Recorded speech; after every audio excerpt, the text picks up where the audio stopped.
Okay, welcome to all of you.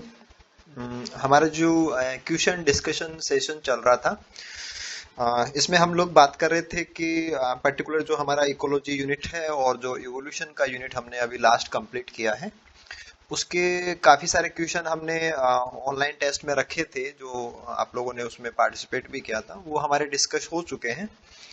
और फिर हमने कुछ क्वेश्चंस को ऑफलाइन सीट में भी आपके साथ शेयर किया था। और ऑफलाइन सीट में आपके साथ शेयर करने के पीछे जो मोटो था वो ये रहा था कि पेपर में जो सीएसआईआर का पेपर रहता है ना, चाहे हम कोई भी यूनिट तैयार कर रहे हो, तो पेपर में काफी सारे जो क्वेश्चंस होते हैं उनमें ग्राफ आते हैं, फिगर्स आते हैं, यानी कि प्रेजेंटेशन होता है कुछ ना कुछ। तो स्पेसिफिकली जब ग्राफ का इश्यू हो या फिगर्स का इश्यू हो तो हम उनको किस प्रकार से टैकल करेंगे, और पर्टिकुलर जो भी हमें इन्फ्रेंस निकालना होता है, कि जो भी कंक्लूजन निकालना होता है, वो हम किस प्रकार से निकालेंगे। तो जितना लैंग्वेज के साथ हमें काम करने की जरूरत होती है, उतनी ही जरूरत हमें जो प्रेजेंटेशन होते हैं क्वेश्चंस के, उनके साथ में भी हमारी जो एफिशिएंसी है वो उतनी ही ज्यादा मैटर करती है। तो हम यहाँ पे वन बाय वन करके इन क्वेश्चन को डिस्कस करने जा रहे हैं। तो सबसे पहले बात करते हैं क्वेश्चन नंबर फर्स्ट की। देखिए, आपसे यहाँ पे पूछा गया था कि what parameter plotted on the Y axis, कि this is the Y axis and this one is the X axis. तो वाई एक्सिस के ऊपर कौन सा पैरामीटर है वो लिया जाए ना, अगेंस्ट द जनरेशन टाइम। तो एक्स एक्सिस के ऊपर आपने जनरेशन टाइम ले रखा है, तो एक्स के ऊपर हम जनरेशन टाइम को लें और वाई पे हम क्या लें, और फिर आपको देखना है कि वुड नॉट यील्ड, कि हमारा जो पैटर्न है वो ऐसा नहीं आए, उसके हिसाब से आपको देखना है द कर्व शोर इन द फिगर। ठीक है, तो हम वाई एक्सिस के ऊपर ऐसा क्या लें कि हमारा जो कर्व है वो ऐसा नहीं आना चाहिए। इट मीन्स हमारे जो तीन ऑप्शन है उनमें ऐसा कर्व आएगा और किसी एक ऑप्शन में नहीं आएगा। देखो, जनरेशन टाइम को हमने एक्सिस पे ले लिया, तो यहाँ पे जनरेशन टाइम जिनकी लो होता है और जनरेशन टाइम जिनका हाई होता है, उनकी बातें कर रहे हैं। तो इसको सिंप्लीफाई करें तो आप ऐसे कह सकते हैं कि जिनका जनरेशन टाइम लो है they are the R selected species, और जिनका हाई है they are K selected species. तो हम अब अपने कॉन्सेप्ट को यहाँ पे यूज कर सकते हैं। अगर हमने मोर्टेलिटी को यूज किया, सपोज आप मोर्टेलिटी को यहाँ पे यूज करते हैं, मोर्टेलिटी को अगर हम यहाँ पे यूज करें, तो जो आर सिलेक्टेड स्पीसीज होती हैं जिनका जनरेशन टाइम छोटा होता है, उनकी मोर्टेलिटी हाई होती है, और जिनका जनरेशन टाइम हाई होता है उनकी मोर्टेलिटी काफी कम होती है। तो ये बात तो मोर्टेलिटी के लिए तो हमारा ग्राफ का पैटर्न है वो करेक्ट ही आएगा। और इसी प्रकार से अगर नेटेलिटी को देखें तो आर सिलेक्टेड स्पीसीज वालों की बर्थ रेट भी बहुत ज्यादा ही होती है। नेटेलिटी भी देखें तो वो भी ऐसा ही पैटर्न आएगा, क्योंकि आर वालों की बर्थ रेट और डेथ रेट दोनों ही हाई होती है और के वालों की दोनों ही लो होती है। तो नेटेलिटी के लिए भी ग्राफ हमारा ऐसा ही आएगा। प्री रिप्रोडक्टिव एज की अगर हम बात करें, कि जो प्री रिप्रोडक्टिव एज को अगर हम देखें कि रिप्रोडक्शन से पहले उसको कितनी एज है वो कंप्लीट करनी होती है, उसके बाद में ही रिप्रोडक्टिव एज में जाता है। तो आर सिलेक्टेड स्पीसीज का लाइफ होता ही छोटा सा है, तो प्री रिप्रोडक्टिव एज उनमें स्मॉल होती है, और जिनका लाइफ स्पान बड़ा होता है, जिनका जनरेशन टाइम बड़ा होता है, उनके अंदर प्री रिप्रोडक्टिव एज है वो काफी बड़ी होती है, बिगर होती है। तो जिनका एक्स एक्सिस के ऊपर यहाँ पे आपने आर वालों का पैटर्न लिया है, तो उनके लिए प्री रिप्रोडक्टिव एज कितनी होनी चाहिए थी? स्मॉल होनी चाहिए थी, लो होनी चाहिए थी। जबकि हमारे ग्राफ के अकॉर्डिंग वो कैसी है? यहाँ पे हाई है। तो ग्राफ हमारा कैसा बनना चाहिए था? रिवर्स बनना चाहिए था, कि जनरेशन टाइम जिनकी कम है उनका प्री रिप्रोडक्टिव एज है वो छोटा होगा, और जनरेशन टाइम जिनका बड़ा है उनका प्री रिप्रोडक्टिव एज है वो हाई होगा। तो ये ग्राफ आना चाहिए था प्री रिप्रोडक्टिव एज के लिए, राइट। तो हमारा ये वाला ग्राफ इस पे अप्लाई नहीं होगा। ऐसे ही जिनका इंट्रिंसिक रेट ऑफ ग्रोथ, जिसको हम आर से डिनोट करते हैं, रेट ऑफ इंट्रिंसिक ग्रोथ, तो आर सिलेक्टेड वालों की हाई होती है और के सिलेक्टेड वालों की लो होती है। तो यस, यहाँ पे हाई ही दिखाया गया था आर वालों के लिए और के वालों के लिए लो ही दिखाया गया था। तो इसके लिए भी ग्राफ हमारा सही आएगा। तो जिसके लिए हमारा ये पैटर्न नहीं आ सकता था, नॉट यील्डिंग था ना, तो that will be answer number third कि प्री रिप्रोडक्टिव एज को अगर हम वाई एक्सिस पे प्लॉट करना चाहें तो पैटर्न हमारा ये नहीं आएगा, पैटर्न हमारा जो हमने यहाँ पे ड्रा किया है ये वाला आएगा। ठीक है, आई थिंक क्लियर होनी चाहिए।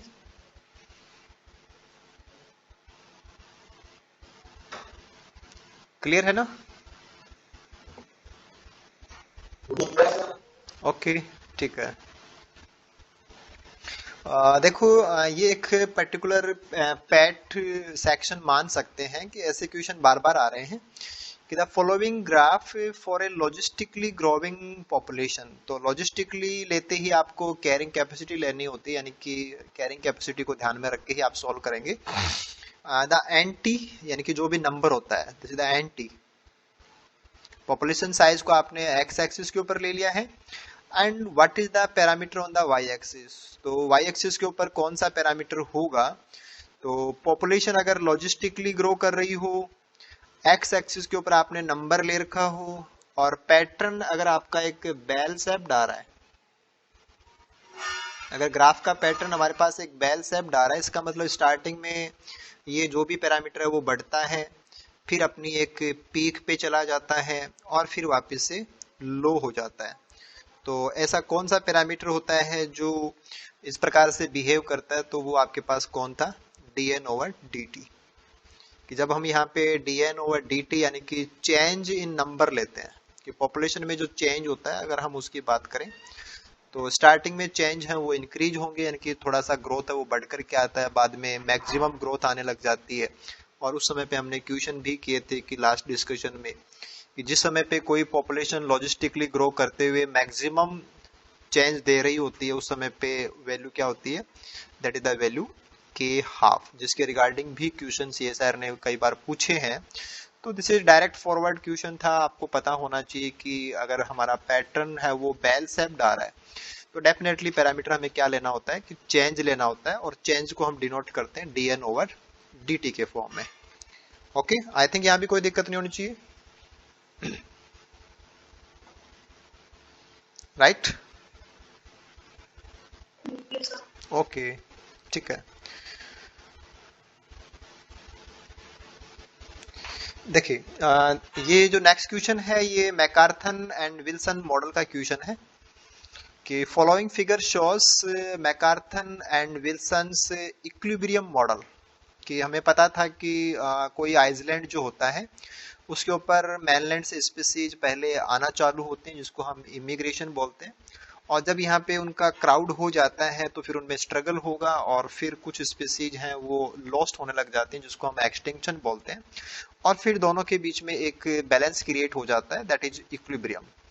तो ये इक्विलिब्रियम मॉडल हमें बताता है कि नंबर ऑफ स्पीसीज वहाँ पे कितनी एग्जिस्ट कर रही हैं of the biota on an single island. तो ये हमने रेगुलर क्लासेज में डिस्कस किया था। हमें तो यहाँ पे क्या देखना है कि इन दिस फिगर टर्म दिए हुए हैं A B C and D, वो क्या है, this is the A, this is the B and this is the C and this one is the D. तो ए बी सी डी का यहाँ पे मीन क्या है वो आपको बताना है।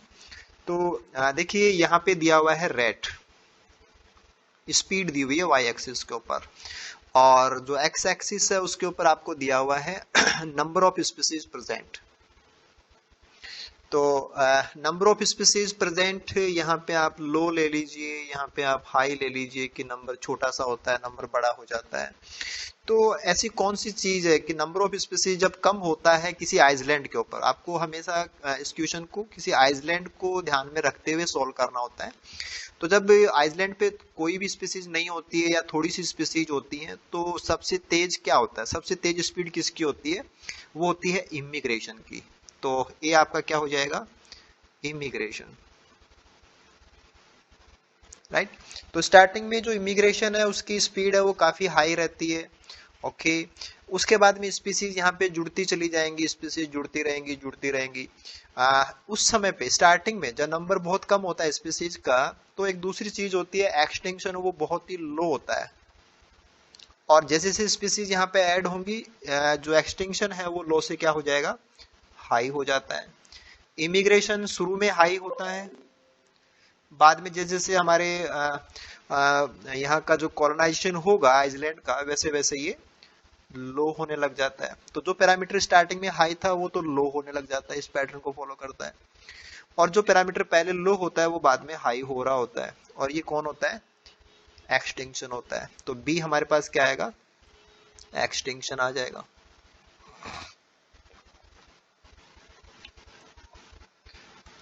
राइट। इसके बाद में जो चीज आपको कंफ्यूज कर सकती थी वो था सी और डी को हम किस प्रकार से लें। देखो सी को अगर हम देखें तो ये आपको एक इंटरसेक्ट पॉइंट बता रहा होता है कि immigration and extinction they are counter balance, तो this is equilibrium. This is equilibrium कि नई स्पीसीज जुड़ती भी होंगी तो उसी अनुपात के अंदर पुरानी स्पीसीज हैं वो हटती भी होंगी। तो the number of species on that island will be constant, और ये नंबर क्या होगा? उस समय का एक इक्विलिब्रियम नंबर है। तो दिस इज इक्विलिब्रियम नंबर। ठीक है। एक बार अगर हम इग्नोर कर दें एक्सटेंशन वाली लाइन को, अगर हम इग्नोर कर दें, इस पैटर्न को अगर आप इग्नोर कर दो, तो ऐसा लगेगा कि जैसे आइसलैंड के ऊपर हमारी स्पीसीज आती गई, जुड़ती गई, जुड़ती गई। तो हमारे पास टोटल कितनी स्पीसीज आ जाएंगी? क्योंकि एक्स एक्सिस के ऊपर नंबर लिया आपने, तो स्पीसीज बढ़ते बढ़ते कितनी हो जाएंगी? वो लास्ट यहाँ तक होंगी कि हमारा आइसलैंड इतनी स्पीसीज को सपोर्ट कर सकता है। लेकिन किया क्यों नहीं? क्योंकि एक्सटिंक्शन हो रहा था, जो स्पीसीज कैपेबल नहीं थी वो हट रही थी, तो उनके बीच में एक इक्विलिब्रियम था। तो एट ए टाइम आपको एग्जिस्ट तो इतना ही मिलेगा, लेकिन अगर हम देखें तो हमारे आइसलैंड पे इतनी स्पीसीज आई थी, उनमें से इतनी स्पीसीज वो हैं जो लॉस्ट हो चुकी है, और ये स्पीसीज वो हैं जो इस समय पे प्रेजेंट है। ठीक है। तो एक्सटिंक्शन और इमिग्रेशन का बैलेंस हो जाता है, that is equilibrium point, that is C. और टोटल स्पीसीज यहाँ पे कितनी रही होंगी या आई होंगी जिन्होंने एरिया को कॉलोनाइज किया होगा, हो सकता है उनमें से कुछ एक एक्सटिंक्शन हो चुकी हैं।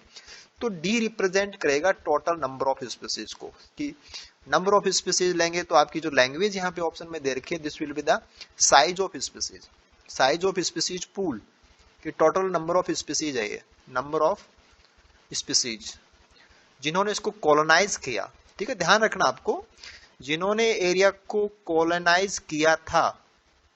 इट इज नॉट कि वो अभी आपको मिलेंगी, ऐसा कोई श्योर नहीं है यहाँ पे। आपको कितनी मिलेंगी वो तो आप सी तक रह जाएंगे, ओनली सी तक। हाँ, अब तक जब तक इमिग्रेशन हो रहा था और आज तक उस पर कितनी स्पीसीज पहुंची है, that is noted by point D. तो दैट इज द पूल, कि टोटल नंबर ऑफ कलेक्शन है स्पीसीज का, that will be represented by pool. तो ए आपका इमिग्रेशन होना चाहिए, यस, ये आपका इमिग्रेशन होना चाहिए। बी हमारे पास एक्सटेंशन होना चाहिए, यस, एक्सटेंशन होना चाहिए। सी हमारे पास इक्विलिब्रियम होना चाहिए, यस, इक्विलिब्रियम दिया हुआ है यहाँ पे, इक्विलिब्रियम नंबर ऑफ स्पीसीज। और डी हमारे पास क्या होना चाहिए? साइज होना चाहिए पूल की, this is the size of species pool. तो ऑल करेक्ट कॉम्बिनेशन हमें कहाँ दे रखे हैं? ऑप्शन नंबर 2 में दे रखे हैं। तो जो पर्टिकुलर मॉडल है ये काफी इंपॉर्टेंट है, और रिपीटेड क्वेश्चन आते हैं यहाँ से। ऑलमोस्ट पेपर्स में इस कॉन्सेप्ट के क्वेश्चन होते हैं, तो हमें इन चीजों का बिल्कुल परफेक्टली, बहुत ही क्लियरली हमें पता रहना चाहिए। ठीक है।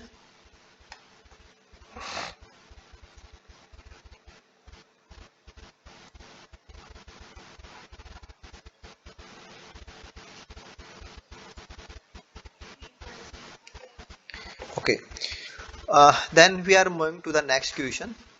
देखिए यहाँ पे अगर हम बात करें तो ये इकोलॉजिकल पिरामिड्स का क्वेश्चन है, और सेम क्वेश्चन ही हमने ऑनलाइन पेपर में भी आपसे पूछा था, जहाँ पे हमने केवल सैप नहीं बनाई थी, केवल मेंशन कर दिया था कि this is a inverted pyramid. ठीक है ना, ये इन्वर्टेड सैप है। तो इन्वर्टेड सैप का जो पिरामिड होता है वो हमें कौन कौन सी कंडीशन में देखने को मिल सकता है, उसके रिगार्डिंग ये क्वेश्चन था। तो ये जो है वो अगर हम बात करें कि pyramid of number of A parasitic food chain, कि पैरासिटिक फूड चेन के अंदर जो नंबर का जो पिरामिड होता है, कि पैरासाइट, फिर हम हाइपर पैरासाइट, इस प्रकार की कॉन्सेप्ट लें, तो पैरासाइट और उनके ऊपर जो डिपेंडेंट हाइपर पैरासाइट या सुपर पैरासाइट होते हैं वो उनसे भी छोटे हो जाते हैं। ठीक है, ज्यादा आपको यहाँ पे प्रेशर लेने की कोई जरूरत नहीं है। आप केवल इतना सोचें कि पैरासिटिक फूड चेन के अंदर, जैसे आपने कोई भी ऑर्गेनिज्म लिया, जैसे आपने एक डॉग ही ले लिया, और इस डॉग के ऊपर कितने फ्लियाज हैं, वो फ्लियाज के ऊपर पैरासाइट है, और फ्लियाज के ऊपर फिर कितने बैक्टीरिया हैं वो इसके ऊपर पैरासाइट है। तो द नंबर है वो राइज होता जाएगा, नंबर है वो और बड़ा होता जा रहा है। तो यहाँ पे देखिए कि यहाँ पे आपसे यही पूछा था कि द नंबर ऑफ पिरामिड बनाएंगे तो पहले स्मॉल है और बाद में बड़ा हो जाएगा। तो पैरासिटिक फूड चेन के लिए हमारा जो पिरामिड है वो ऐसा आएगा, इन्वर्टेड शेप का होगा। और pyramid of biomass of A pond ecosystem, yes वहां पे आपको फाइटोप्लैंक्टॉन्स का बायोमास लेना होता है, फिर जू प्लैंक्टॉन्स का बायोमास लेना होता है, उसके बाद में स्मॉल फिशेस का लेना होता है, फिर उसके बाद में लार्ज फिशेस का लेना होता है। तो बायोमास इंक्रीज होता हुआ चला जाता है। तो इस पैटर्न के लिए भी हमारा पैटर्न कैसा आना है, इन्वर्टेड ही आना है। तो ऑल करेक्ट कॉम्बिनेशन तो आपको ऑप्शन नंबर फर्स्ट में दिया हुआ है। देखो पिरामिड ऑफ नंबर अगर पॉन्ड में लेंगे तो फाइटोप्लैंक्टॉन्स का नंबर सबसे बड़ा होता है और लार्ज फिश का नंबर सबसे कम होता है। तो पिरामिड आपका अपराइट बनता है, ना कि इन्वर्टेड बनता है। तो आप इसको यहीं पे कैंसिल कर सकते हैं कि ये नहीं हो सकता। और बायोमास ऑफ फॉरेस्ट की अगर हम बात करें तो वो भी अपराइट बनता है, तो ये भी कैंसिल हो जाएगा। और पिरामिड ऑफ एनर्जी की बात करें तो वो अपराइट ही बनते हैं, ठीक है। और यहाँ पे बायोमास जो ओपन ओशन का आपने बता रखा है तो दिस इज इन्वर्टेड। तो आधा तो सही है लेकिन आधा गलत है, तो ये भी कैंसिल रहेगा। और बायोमास ऑफ ग्रासलैंड ये तो ठीक है, ये इन्वर्टेड बन जाएगा। And pyramid of number of tropical जो होगा, number of tropical forest ecosystem, तो ये आपके पास है वो किस प्रकार का आएगा, ये अपराइट आएगा। तो फिर आप इसको कैंसिल कर देंगे। तो जस्ट आपको ध्यान में रखना था कि इन्वर्टेड कहाँ बनेगा, और फिर ऑप्शंस में आपको देखना था। बस थोड़ा सा आइडिया आपको जरूर होना चाहिए कि आप किस प्रकार के इकोसिस्टम को कंसीडर कर रहे हो। तो राइट कॉम्बिनेशन यहाँ जो पैटर्न दिया हुआ था वो आपका केवल ऑप्शन नंबर फर्स्ट वाले जो पर्टिकुलर सिचुएशंस हैं केवल उन्हीं को जस्टिफाई करेगा ये, ठीक है ना। आई थिंक यहाँ कोई दिक्कत नहीं है।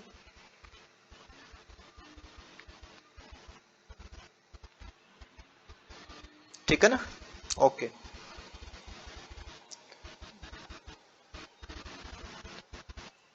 ठीक है। ये भी जो स्पीसीज डाइवर्सिटी होती है, जो अपन स्पीसीज अबंडेंस के साथ में वर्क करते हैं वहाँ का ही क्वेश्चन है, और पैटर्न थोड़ा सा अलग है। देखिए यहाँ पे जो पैटर्न दिया गया है कि द रैंक, कि स्पीसीज की रैंक है वो आपको एक्स एक्सिस के ऊपर दी हुई है, और उसका जो अबंडेंस है, रिलेटिव अबंडेंस, वो हमें वाई एक्सिस के ऊपर दिया हुआ है। और इनका जो प्लॉट है given below illustrate 3 well non species abundance curve. तो अगर हम कोई ऐसा प्लॉटिंग करें जिसमें एक्स एक्सिस के ऊपर हम स्पीसीज रैंक लें और वाई एक्सिस के ऊपर हम उनकी अबंडेंस का जो रिलेटिव फ्रैक्शन होता है उसको लें, तो अगर हम उनका प्लॉटिंग करें तो हमें ये अलग अलग प्रकार के जो पैटर्न्स हैं वो मिलते हैं। तो कौन से पैटर्न को किस नाम से जाना जाता है, कि ये जो हमारे पास पैटर्न्स है ना, इन पैटर्न्स को हम किस नाम से जानते हैं, या ये पैटर्न हमें किस प्रकार के जो पर्टिकुलर जो इनका जो डेफिनेशन है वो कहाँ से कंसर्न करता है, वो थोड़ा सा हमें पता होना चाहिए। और ऐसे क्वेश्चन भी आते हैं तो हमें थोड़ा सा इनके बारे में इंफॉर्मेशन रहनी चाहिए। देखो जो मोस्ट अबंडेंट स्पीसीज होती है उसको हम रैंक 1 पे लेते हैं, मोस्ट अबंडेंट, जिसका रैंक सबसे लो का मतलब उसका सबसे हाईएस्ट हो जाएगा। जैसे यहाँ पे रैंक 1 आएगा तो वो मोस्ट अबंडेंट स्पीसीज है, और जिसका यहाँ पे हम लेंगे this is the least abundant.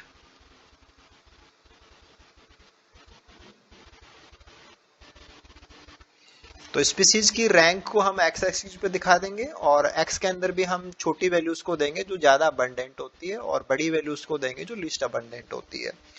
और फिर अगर हम इनका प्लॉटिंग करते हैं तो जो ए वाला पैटर्न है इसका जो प्रॉपर डेफिनेशन है कि इसको हम ब्रोकन स्टिक के रूप में जानते हैं। ये जो पैटर्न है this is called as broken stick pattern. ऐसे ही जो बी वाला पैटर्न है ये होता है लॉग नॉर्मल के लिए। ये ऐसा जो बिहेवियर होगा या ऐसा जो पैटर्न होता है वो लॉग नॉर्मल के लिए आता है। और जो सी में हमें दे रखा है दिस इज जियोमेट्रिक सीरीज।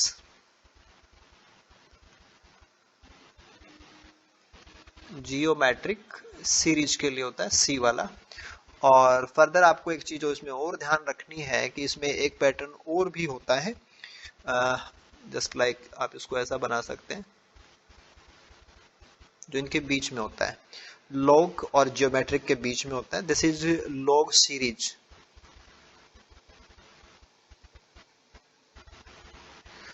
तो जो पर्टिकुलर हमारे रैंक अबंडेंस प्लॉट होते हैं, कि पर्टिकुलर रैंक को हम उसके अबंडेंस के साथ में प्लॉट करते हैं, तो हमारे पास 4 प्रकार के पैटर्न्स हैं वो प्राप्त हो सकते हैं। और कौन से पैटर्न को किस नाम से जानते हैं ये थोड़ा सा आपको ध्यान रखना है। और ये क्वेश्चन डायरेक्टली उसी पर्टिकुलर पॉइंट के ऊपर बेस्ड था कि आपको अलग अलग ये पैटर्न दे दिए और उनके नाम यहाँ से पूछे थे। तो जो करेक्ट कॉम्बिनेशन है वो ऑप्शन नंबर 3 में दिया हुआ है कि A for broken stick, B for log normal, C for geometric series.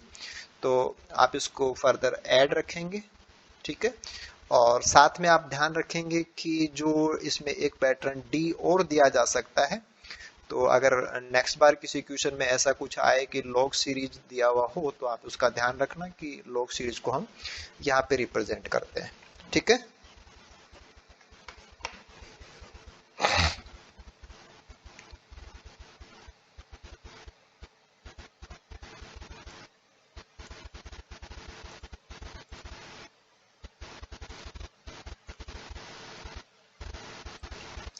Okay, then proceed करते हैं नेक्स्ट क्वेश्चन के लिए कि हमें यहाँ पे column A and column B में कुछ इंफॉर्मेशन दी हुई है कि स्कीमेटिक रिप्रेजेंटेशन है of 3 types of pairwise species interaction. तो स्पीसीज इंटरेक्शन हमें दी हुई है और उनके नाम बताए हुए हैं। तो ए के अंदर आपको इंटरेक्शन का तरीका बता दिया और बी में हमें उसका जो पर्टिकुलर नाम हो सकता है कि इनमें से हमको चूज करना है कि कौन से इंटरेक्शन को हम क्या बोलेंगे, ठीक है। तो स्पीसीज इंटरेक्शन का क्वेश्चन था। तो ऐसे क्वेश्चन भी क्योंकि स्पीसीज इंटरेक्शन अपने आप में एक इम्पोर्टेंट सेक्शन है सीएसआर का और बार बार यहाँ से क्वेश्चन है, रिपीटेड क्वेश्चंस हैं वो इस टॉपिक के ऊपर आते हैं, तो ये चीज आपकी क्लियर ही होनी चाहिए। देखो ए और बी हमें यहाँ पे दे रखा है, जैसे ए दे रखा है, बी दे रखा है, ए बी। तो हमें ए को भी एक ऑर्गेनिज्म मानना है और बी को भी एक ऑर्गेनिज्म मानना है। तो जब एक ऑर्गेनिज्म दूसरे ऑर्गेनिज्म को डायरेक्टली इंटरफेयर कर रहा है, स्पीसीज इंटरेक्शन इस प्रकार की है कि दोनों को क्या हो रहा है, ये बी को लॉस पहुंचा रहा है और बी डायरेक्टली ए को लॉस पहुंचा रहा है। और कोई मैटर है ही नहीं, ए अपनी प्रेजेंस से बी को माइनस है उसके साथ में, तो कंपटीशन है एक प्रकार का कि जब दोनों को माइनस माइनस का हम यूज करते हैं ना सिग्नल, तो दिस इज फॉर कंपटीशन। तो हर जगह पे माइनस प्लस ऐसे लगे हैं और स्पेशली ए और बी को जो हो रहा है उसमें तो माइनस माइनस ही है हर जगह पे। तो this is the matter of interaction, लेकिन वो नेगेटिव इंटरेक्शन है हर जगह पे। तो ये है तो सारे मैटर कंपटीशन के ही, लेकिन ए वाले में तो देखो ये डायरेक्ट ही compete कर रहे हैं, ये एक प्रकार का डायरेक्ट कंपटीशन ही है।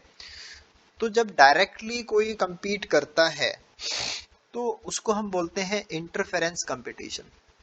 तो that will be interference competition. तो ए वाला जो है दैट इज इंटरफेरेंस, बाधा या रुकावट को बोलेंगे ए फॉर इंटरफेरेंस। तो ए में आपको यहाँ पे सेकंड वाला जोड़ना है, ठीक है। ओके, सेकंड वाले पे चलते हैं। देखिए कितना इजी होता है इनके साथ काम करना। ये कोई सैड रिसोर्स है, एक बार मैं इसको ग्रीन से कर देता हूं कि ये कोई सैड रिसोर्स है, ऐसा रिसोर्स है जिसको दोनों यूज करते हैं, ए और बी दोनों यूज करते हैं। प्रॉब्लम कैसे आ रही है, प्रॉब्लम इस प्रकार से आ रही है कि अगर इस रिसोर्स को ए यूज कर लेता है तो बी को प्रॉब्लम हो जाएगी, अगर इसको बी यूज कर लेता है तो ए को प्रॉब्लम हो जाती है। यानी कि रिसोर्स को अगर एक स्पीसीज ज्यादा यूज कर लेती है तो दूसरी स्पीसीज को प्रॉब्लम हो जाती है। यानी कि डायरेक्टली compete नहीं कर रहे हैं, वो रिसोर्स के थ्रू कर रहे हैं, थ्रू रिसोर्स है मैटर, क्योंकि रिसोर्स दोनों को रिक्वायर्ड है और एक ने रिसोर्स ज्यादा उठा लिया तो दूसरे के लिए वो नेगेटिवली काम करने लग जाएगा। तो डायरेक्ट नहीं होकर के रिसोर्स के थ्रू है, ठीक है ना। और रिसोर्स को वो कंज्यूम कर रहा है, ए ने ज्यादा कंज्यूम कर लिया तो बी को दिक्कत होगी, और बी ने ज्यादा कंज्यूम कर लिया तो ए को दिक्कत हो जाएगी ये वाली। तो this is the indirect competition, जो रिसोर्स को यूटिलाइज करने के पॉइंट ऑफ व्यू से है। तो रिसोर्स को यूटिलाइज करना एक्सप्लोइटेशन में काउंट हो जाएगा कि दिस इज एक्सप्लोइटेशन कंपटीशन, कि अगर एक ने ज्यादा एक्सप्लोइट कर लिया तो दूसरे के लिए कम बचेगा, तो दूसरे को लॉस हो जाएगा। तो दिस इज एक्सप्लोइटेशन कंपटीशन। तो बी फॉर फोर्थ आ जाएगा आपके पास, कि यहाँ पे बी के लिए आपको फोर्थ वाला ऐड करना है, ए के लिए आपको सेकंड वाला चाहिए।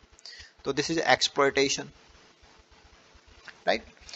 और अगर हम बात करें कि this is the matter of C वाले इंटरेक्शन को आप देखिए कि दिस वन इज हर्बीवोर।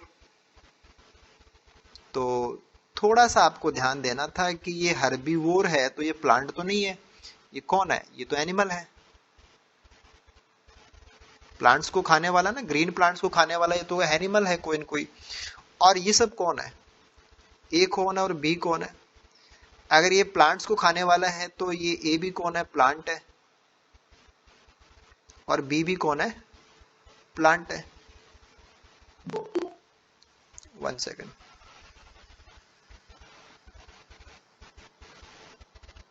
तो ए एंड बी दोनों प्लांट्स हैं, और हर्बीवोर इनके ऊपर एक प्रेशर है। हर्बीवोर क्या होगा, एक प्रकार का प्रेशर है तो इनके ऊपर।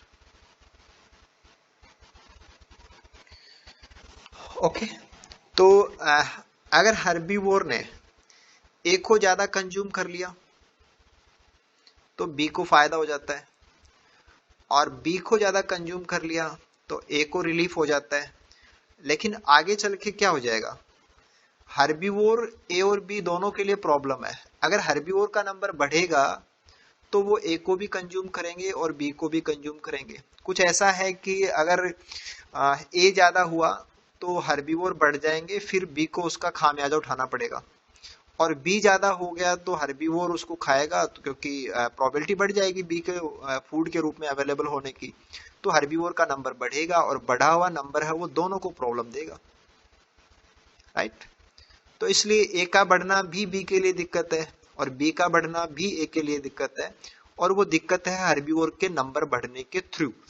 तो ये जो मैटर होता है कि ऐसा लगता है कि जैसे ए और बी आपस में जुड़े हुए नहीं है, वो तो दो अलग अलग हैं, लेकिन ए ने भी हर्बीवोर को बढ़ाया तो बी का भी नंबर आने वाला है, और बी ने अगर नंबर बढ़ा के हर्बीवोर को सहायता दी है, उसका नंबर बढ़ाया, तो अब ए को भी दिक्कत आनी है। तो ये एक इनडायरेक्ट मैटर चल रहा है। This is apparent competition. इसको हम क्या बोलेंगे, अप्रत्यक्ष। ये अपरेंट है, दिस इज अपरेंट। तो सी में आपको फर्स्ट काउंट करना है। तो ये जो कॉम्बिनेशन हमें दिया गया था कि ए में आपके पास सेकंड आए, बी में फोर्थ आए, और सी में फर्स्ट आए, तो ऑप्शन नंबर थर्ड में रह जाएगा। और यहाँ पे देखो, आपको ये चीज पता होनी चाहिए कि जो एमेंसेलिज्म होती है, एमेंसेलिज्म अलग चीज होती है। एमेंसेलिज्म के अंदर किसी एक को नुकसान होता है और दूसरे को कोई फर्क नहीं पड़ता है, तो दिस इज एमेंसेलिज्म। और कॉमन सेलिज्म इसका रिवर्स हो जाएगा, जिसमें किसी एक को फायदा होता है और दूसरे को कोई इफेक्ट नहीं पड़ता है। तो एमेंसेलिज्म एंड कॉमन सेलिज्म, उनके जो सिग्न है वो अलग प्रकार के हैं। यहाँ तो दोनों स्पीसीज को लॉस हो रहा है, हर जगह पे माइनस थे ना। तो this is the matter of competition. लेकिन कंपटीशन में फिर टाइप थे आपके पास कि आप इसको अपरेंट लेंगे, या इंटरफेरेंस वाला लेंगे, या एक्सप्लोइटेशन वाला लेंगे। तो क्वेश्चन काफी अच्छा था, और टॉपिक बहुत अच्छा है कि सीएसआईआर ने बार बार यहाँ से क्वेश्चन पूछे। तो कॉन्सेप्ट वाइज भी, और प्रेजेंटेशन वाइज भी, और डिफरेंशिएशन वाइज भी ये सारी चीजें आपकी क्लियर होनी चाहिए। ठीक है, इज इट क्लियर?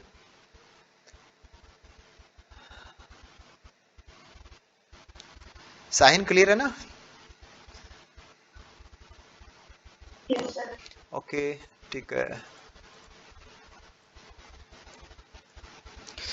हाँ, ये हमारे जो फाइलोग्राम्स होते हैं कि हम फाइलोजेनिक को जब एक प्रेजेंटेशन के रूप में रिप्रेजेंट करते हैं ना, तो वो फाइलोग्राम्स कहलाते हैं। और आपसे तो ये पूछा है कि जो हमने फाइलोजेनेटिक ट्री यहाँ पे दर्शाए हैं कि following tree represent a fully resolve phylogram. तो फुल्ली रिजॉल्व का मतलब जिसमें कोई इश्यू नहीं बचा, यानी कि कंप्लीटली करेक्ट।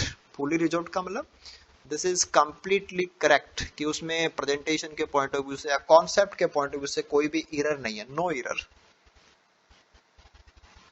तो हमने क्लास में भी इस चीज को डिस्कस किया था, उस दौरान भी हमने इस क्वेश्चन को बीच में लिया था और आपको समझाने की कोशिश की थी कि हमें जब भी फाइलोजेनेटिक ट्री के बारे में सोचना होता है तो कुछ जनरल कंक्लूजन्स हैं या उनको हमें ध्यान में रखना होता है कि जैसे हम बात करें कि ऑप्शन नंबर 2 में जो दिया हुआ है कि जितना भी जो क्लेडोजेनेसिस हुआ और ऑलमोस्ट जितने भी प्रोजेनी मेंबर या लास्ट जो डिसेंडेंट्स हैं वो सब अलाइव हैं, यहाँ पे सारे डिसेंडेंट्स अलाइव हैं। तो it is a rare condition कि आज तक उस फाइलोजेनेटिक ट्री में किसी का भी एक्सटिंक्शन ही नहीं हुआ है, जितना भी बना वो सब अब सरवाइव कर रहा है।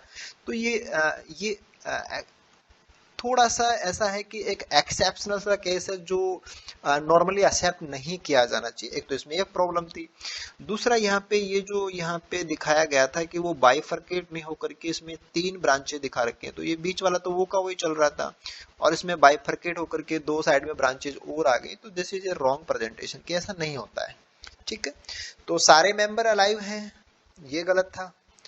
और फिर आपने ये जो पैटर्न यहाँ पे दिखा दिया था, this one was the incorrect one, तो ये आप इसलिए कैंसिल कर रहे थे।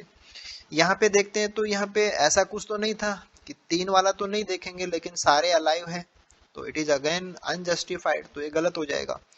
और यहाँ पे ये जो पैटर्न है इतना भी गलत है कि इनमें कोई भी एक्सटिंक्शन नहीं हुआ और फिर ऐसा पैटर्न कुछ नहीं होता दिखाने का, तो ये प्रेजेंटेशन के पैटर्न वाइज भी गलत है, नंबर वाइज भी गलत है, सारे ही अलाइव है वैसे भी गलत है।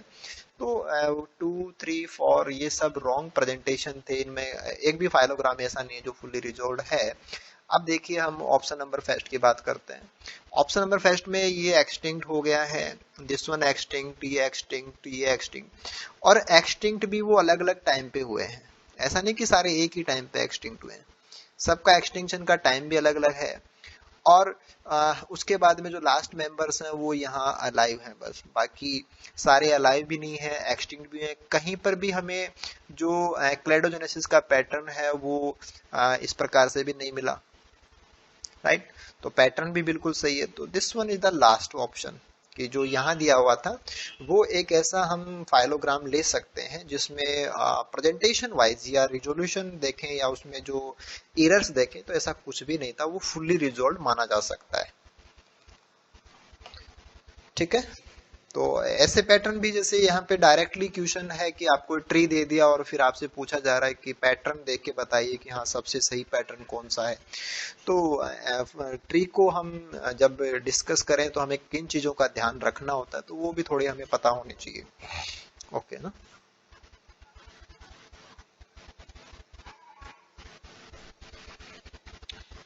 ठीक है, ये जो हमारे प्रोटेक्टेड एरियाज हैं उनके रिगार्डिंग क्वेश्चन था, और प्रोटेक्टेड एरिया हो, वाइल्ड लाइफ सेंचुरीज कहें या नेशनल पार्क्स कहें या जो रामसर साइट होती हैं उनके भी क्वेश्चन काफी बार रहते हैं, डायरेक्टली भी होते हैं, मैचिंग वाले भी होते हैं, और पर्टिकुलर स्पीसीज स्पेसिफिक कोई प्रोटेक्शन है कहीं पे तो वो भी पूछा जाता है। तो ये भी एक ऐसा सेक्शन है जो रिपीटेड रहता है पेपर्स में, इसके क्वेश्चन बार बार रहते हैं।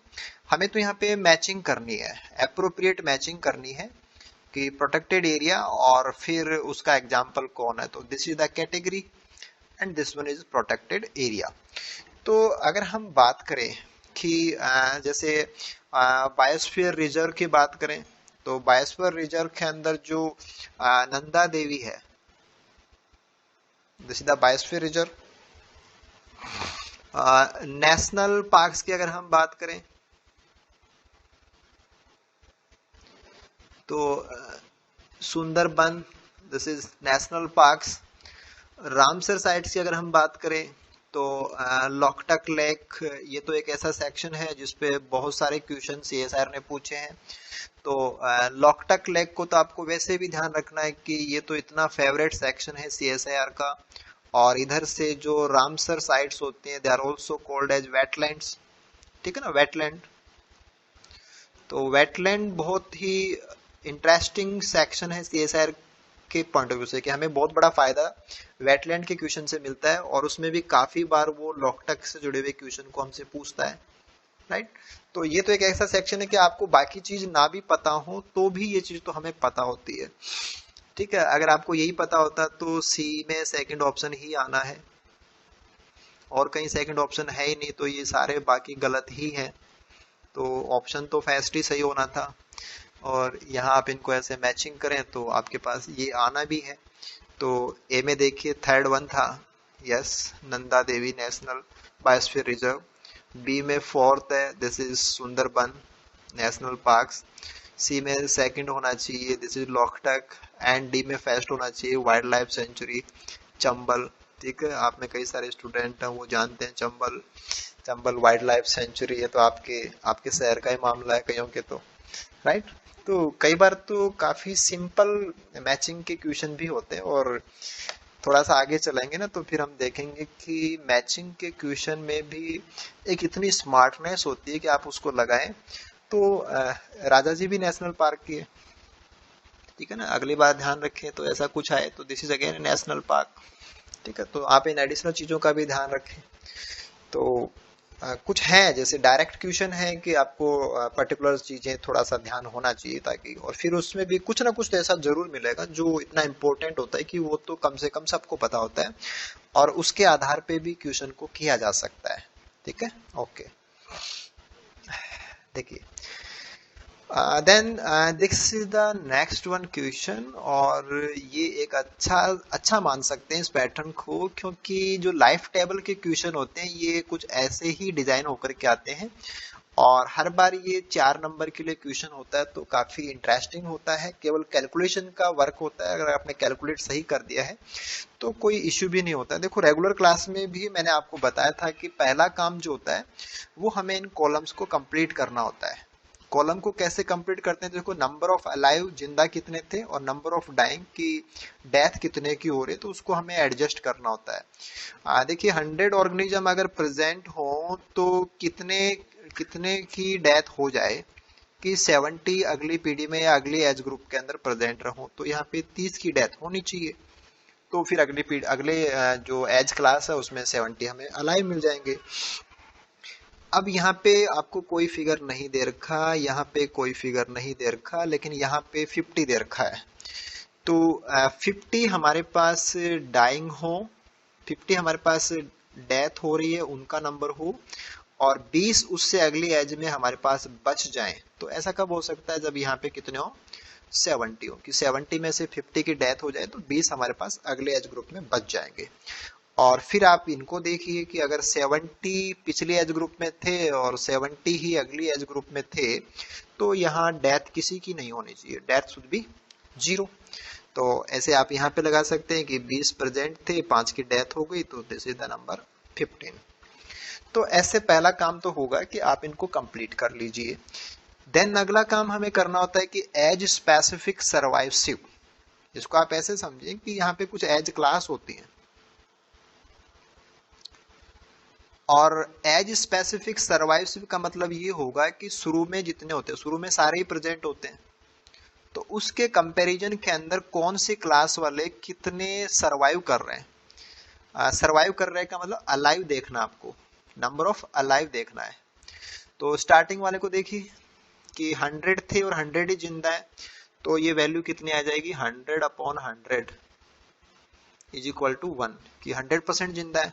अगली बार देखिए 70 ही जिंदा है, 100 में से 70, तो दिस इज 70% यानी कि 0.7। और यहाँ पे भी देखिए 70 ही जिंदा है, दिस इज अगेन 0.7। यहाँ पे 20 ही जिंदा है तो दिस इज 0.2, और यहाँ पे 15 जिंदा है तो दिस इज 0.15, ठीक है।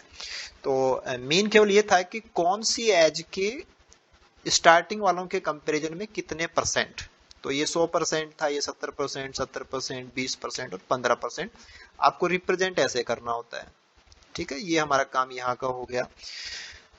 अगला कॉलम जो है वो आपको वैल्यू दी हुई आती है कि कौन सी एज वालों की फर्टिलिटी कितनी है। तो देखिए जो 0 से 1 की एज में है उनकी फर्टिलिटी इतनी है, इनकी इतनी है, तो कौन सी एज वालों की कितनी फर्टिलिटी है वो हमें दी हुई होती है, और फिर इनका जो आउटपुट होता है वो हमें निकालना होता है। तो जिंदा कितने हैं सारे के सारे, और रेट कितनी है पर कैपिटा 0.5, तो आपको इनको मल्टीप्लाई करना पड़ेगा। तो ये वैल्यू कितने आ जाएगी, ये वैल्यू तो 1 से गुणा कर रहे हैं तो उतनी ही रह जाएगी। अगर हम इसको देखें तो ये वैल्यू कितने आ जाएगी, आप इसको मल्टीप्लाई कर दीजिए, ये वैल्यू आ जाएगी 0.35, और इनके साथ वैल्यू आ जाएगी अगेन ये 0.7 हो जाएगा, 0.70। अगर हम इनकी बात करें तो इनको मल्टीप्लाई कर दीजिए, ये वैल्यू आ जाएगी, दिस इज 1.5 एंड 0.30, और जब आप किसी भी नंबर को 0 से मल्टीप्लाई करेंगे तो दैट विल बी 0.00। ठीक है, ये आपके पास वैल्यू जाती है। देन हमें इसका जो टोटल आउटपुट निकालना होता है, नेट रिप्रोडक्टिव आउटपुट जो निकालना होता है, तो वो इनका समेशन होता है। तो वो आप सबमिट कर दीजिए, ये वैल्यू आ जाएगी 1.85। ऑप्शन नंबर 3 में आपको ये फिगर दिया हुआ है। तो R0 जब हम निकालेंगे तो वो यहाँ पे आपको इसका समेशन करना होता है। तो कुछ भी नहीं था, देखो पहले ही आप इसको कंप्लीट कीजिए, उसके बाद में कितना परसेंट वो सरवाइव है स्टार्ट वालों की तुलना में वो आप निकाल लीजिए, फिर कौन सी एज वालों की कितनी परसेंट फर्टिलिटी दी हुई है उससे आप उसको सर्वाइवशिप को मल्टीप्लाई करके उनका आउटपुट देख लीजिए, और फिर सारी एज वालों के टोटल आउटपुट को आप जोड़ दीजिए, तो वो हो जाएगा टोटल R0 की वैल्यू। तो काफी सिंपल सा होता है, बस एक दो एग्जांपल्स के ऊपर जब आप काम कर लोगे तो फिर आप ये सब काम आराम से कर सकते हो, आपको बस थोड़ी सी प्रैक्टिस की जरूरत है। ओके,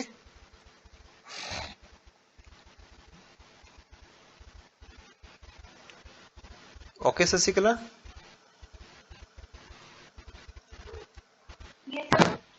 ठीक है।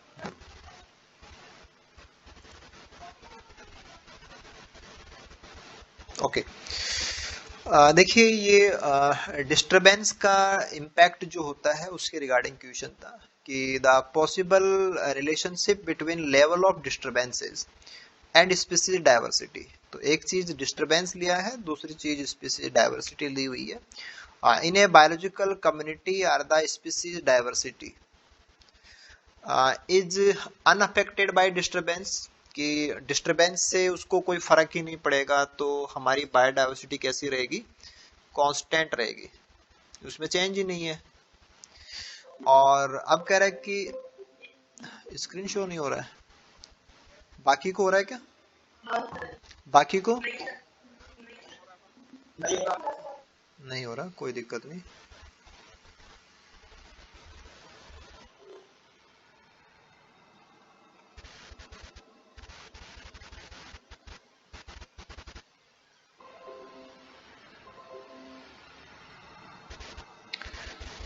अभी हो रहा है क्या,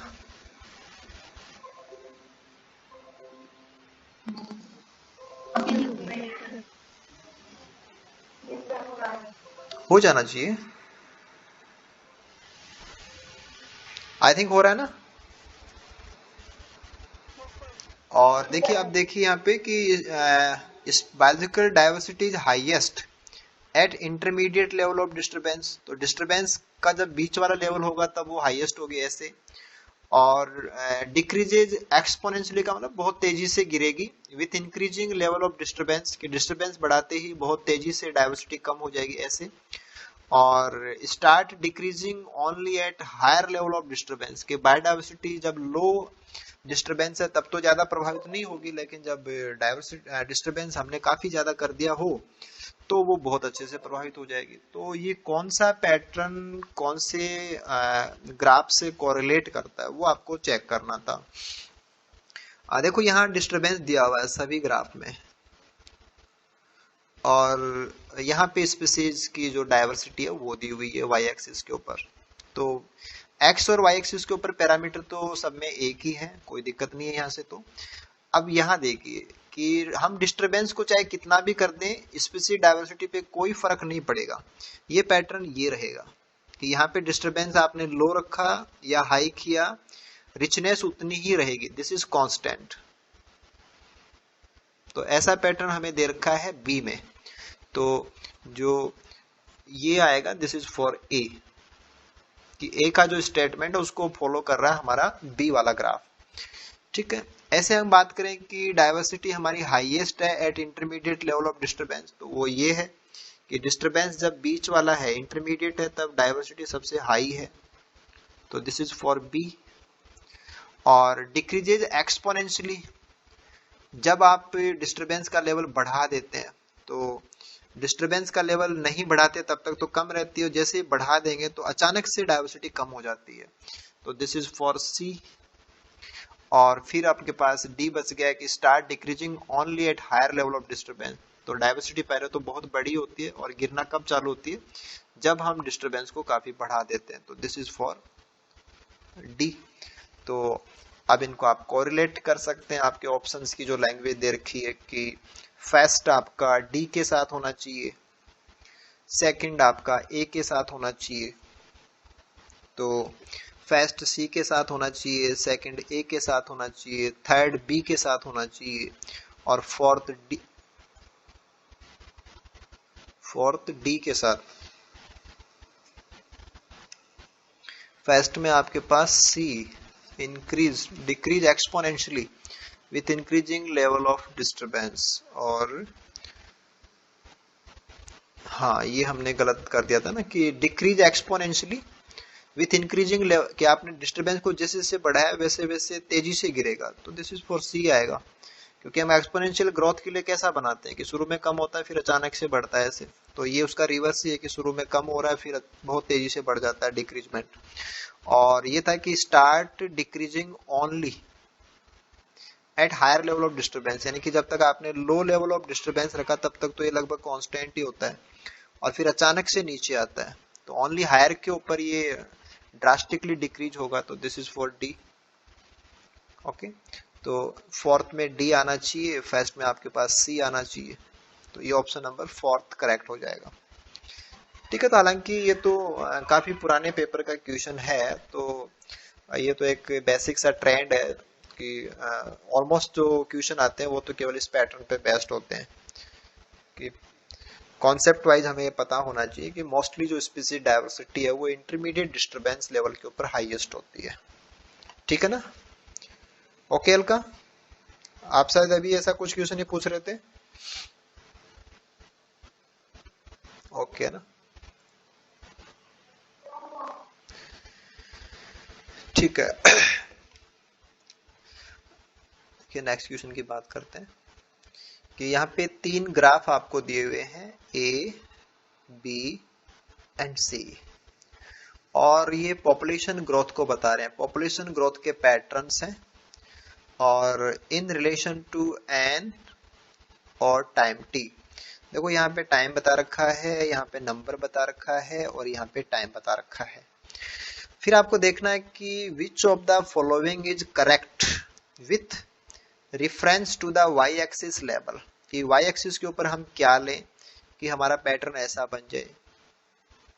ओके, तो अब आपको मैचिंग करनी है और तीनों के साथ में मैचिंग करनी है।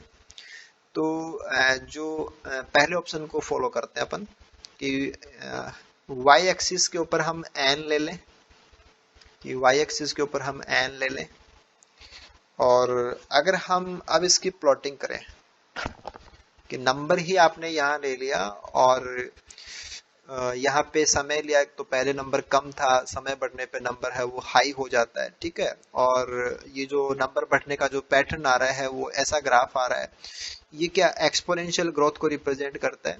यस, ऐसा पैटर्न एक्सपोनेंशियल के लिए ही आता है कि शुरू में नंबर है वो लो होता है और फिर नंबर है वो हाई हो जाता है। ठीक है, तो एन यहाँ पे जस्टिफाइड है। और बी वाले को देखें तो वाई एक्सिस के ऊपर D N over D T लेना अपन, यहाँ पे D N over D T ले लें तो वो चेंज होगा, चेंज पहले कम होता है, बाद में भी कम होता है, बीच में हाईएस्ट होता है, और जब बीच में हाईएस्ट होता है तो वो एन हमारा के हाफ होता है, ये भी हम जानते हैं। तो D N over D T को बी वाले ग्राफ के लिए वाई एक्सिस के ऊपर लिया जा सकता है, लेकिन ऐसा पैटर्न तभी होगा जब ग्रोथ हमारी लॉजिस्टिक होती है, राइट? तो लॉजिस्टिक ग्रोथ होनी चाहिए, तो यस लॉजिस्टिक ग्रोथ के लिए ही दिया गया था कि वाई एक्सिस के ऊपर आप dn ओवर dt ले लें तो ऐसा पैटर्न बन जाएगा।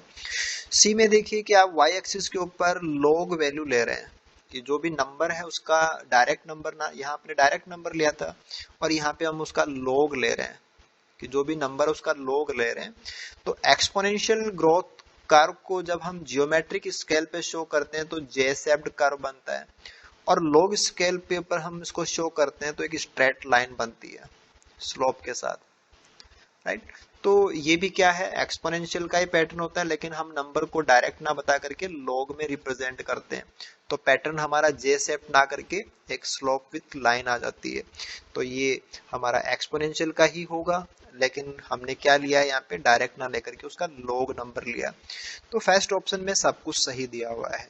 आगे बाकी ऑप्शन को आप देख सकते हैं कि वाई एक्सिस के ऊपर आप dn ओवर dt ले लें, तो वाई एक्सिस के ऊपर हम dn ओवर dt लेना चाहें a में, और मैटर अगर एक्सपोनेंशियल का हो तो क्या होगा कि वाई एक्सिस के ऊपर आपने dn ओवर dt का मतलब चेंज लिया है और यहाँ पे नंबर लिया है एक्सपोनेंशियल का ही हो, तो समय के साथ जो नंबर है वो बढ़ेगा, जितना नंबर बढ़ेगा उतना ही चेंज भी बढ़ेगा, तो ये बात तो सही हो जाएगी। बी में देखिए वाई एक्सिस के ऊपर आप लॉग की वैल्यू ले लें, तो यहाँ पे लॉग ले लिया आपने नंबर का, और ये लॉजिस्टिक ग्रोथ हो तो देखा जाए तो पैटर्न किस प्रकार का आना चाहिए कि वाई एक्सिस के अकॉर्डिंग आप लॉग ले रहे हो और फिर लॉजिस्टिक ग्रोथ हो, तो नंबर ही यहाँ पे लिया है और उसी का आपने लॉग यहाँ पे लिया है, और जैसे आपने कहा कि नंबर कम है तो उसकी वैल्यू उसी नंबर का लॉग निकालेंगे तो वो उससे भी छोटी वैल्यू आएगी। तो इनका जो पैटर्न है वो एक स्ट्रेट लाइन में आना चाहिए कि आपके पास अर्थमेट्रिक के ऊपर n बड़ा आएगा और लॉग के ऊपर वो वैल्यू काफी छोटी हो जाएगी, तो एक जो डायरेक्ट लाइन है स्लोप के साथ में वो आनी चाहिए, ऐसा पैटर्न नहीं आ पाएगा, तो ये यहाँ जाके गलत होगा। वाई एक्सिस के ऊपर आप नंबर लेना चाहते हैं, यहाँ पे आप नंबर लेना चाहते हैं और एक्सपोनेंशियल ग्रोथ हो तो फिर तो जे शेप बनना चाहिए था, स्ट्रेट लाइन नहीं बननी चाहिए थी, तो ये इसलिए गलत हो जाएगा। ओके, और वाई एक्सिस के ऊपर आप लॉग वैल्यू ले लें और एक्सपोनेंशियल हो तो जे शेप नहीं बनना चाहिए था, वहां तो स्ट्रेट लाइन आती, तो ये गलत हो जाएगा। यानी कि आप बाकी ऑप्शन पे जाएंगे तो वहां पे वो सारी चीजें हैं जिनसे ऐसे पैटर्न्स नहीं बनाए जा सकते, केवल ऑप्शन नंबर फर्स्ट में वो सब दिया हुआ था जिसके बिहाफ के ऊपर आप वाई एक्सिस में उस पर्टिकुलर पैरामीटर को प्लॉट करें और आपका एक्सपोनेंशियल है या लॉजिस्टिक है उसके अकॉर्डिंग वो बिल्कुल से एप्रोप्रिएटली करेक्ट होगा। ठीक है, कर सकते हैं ना।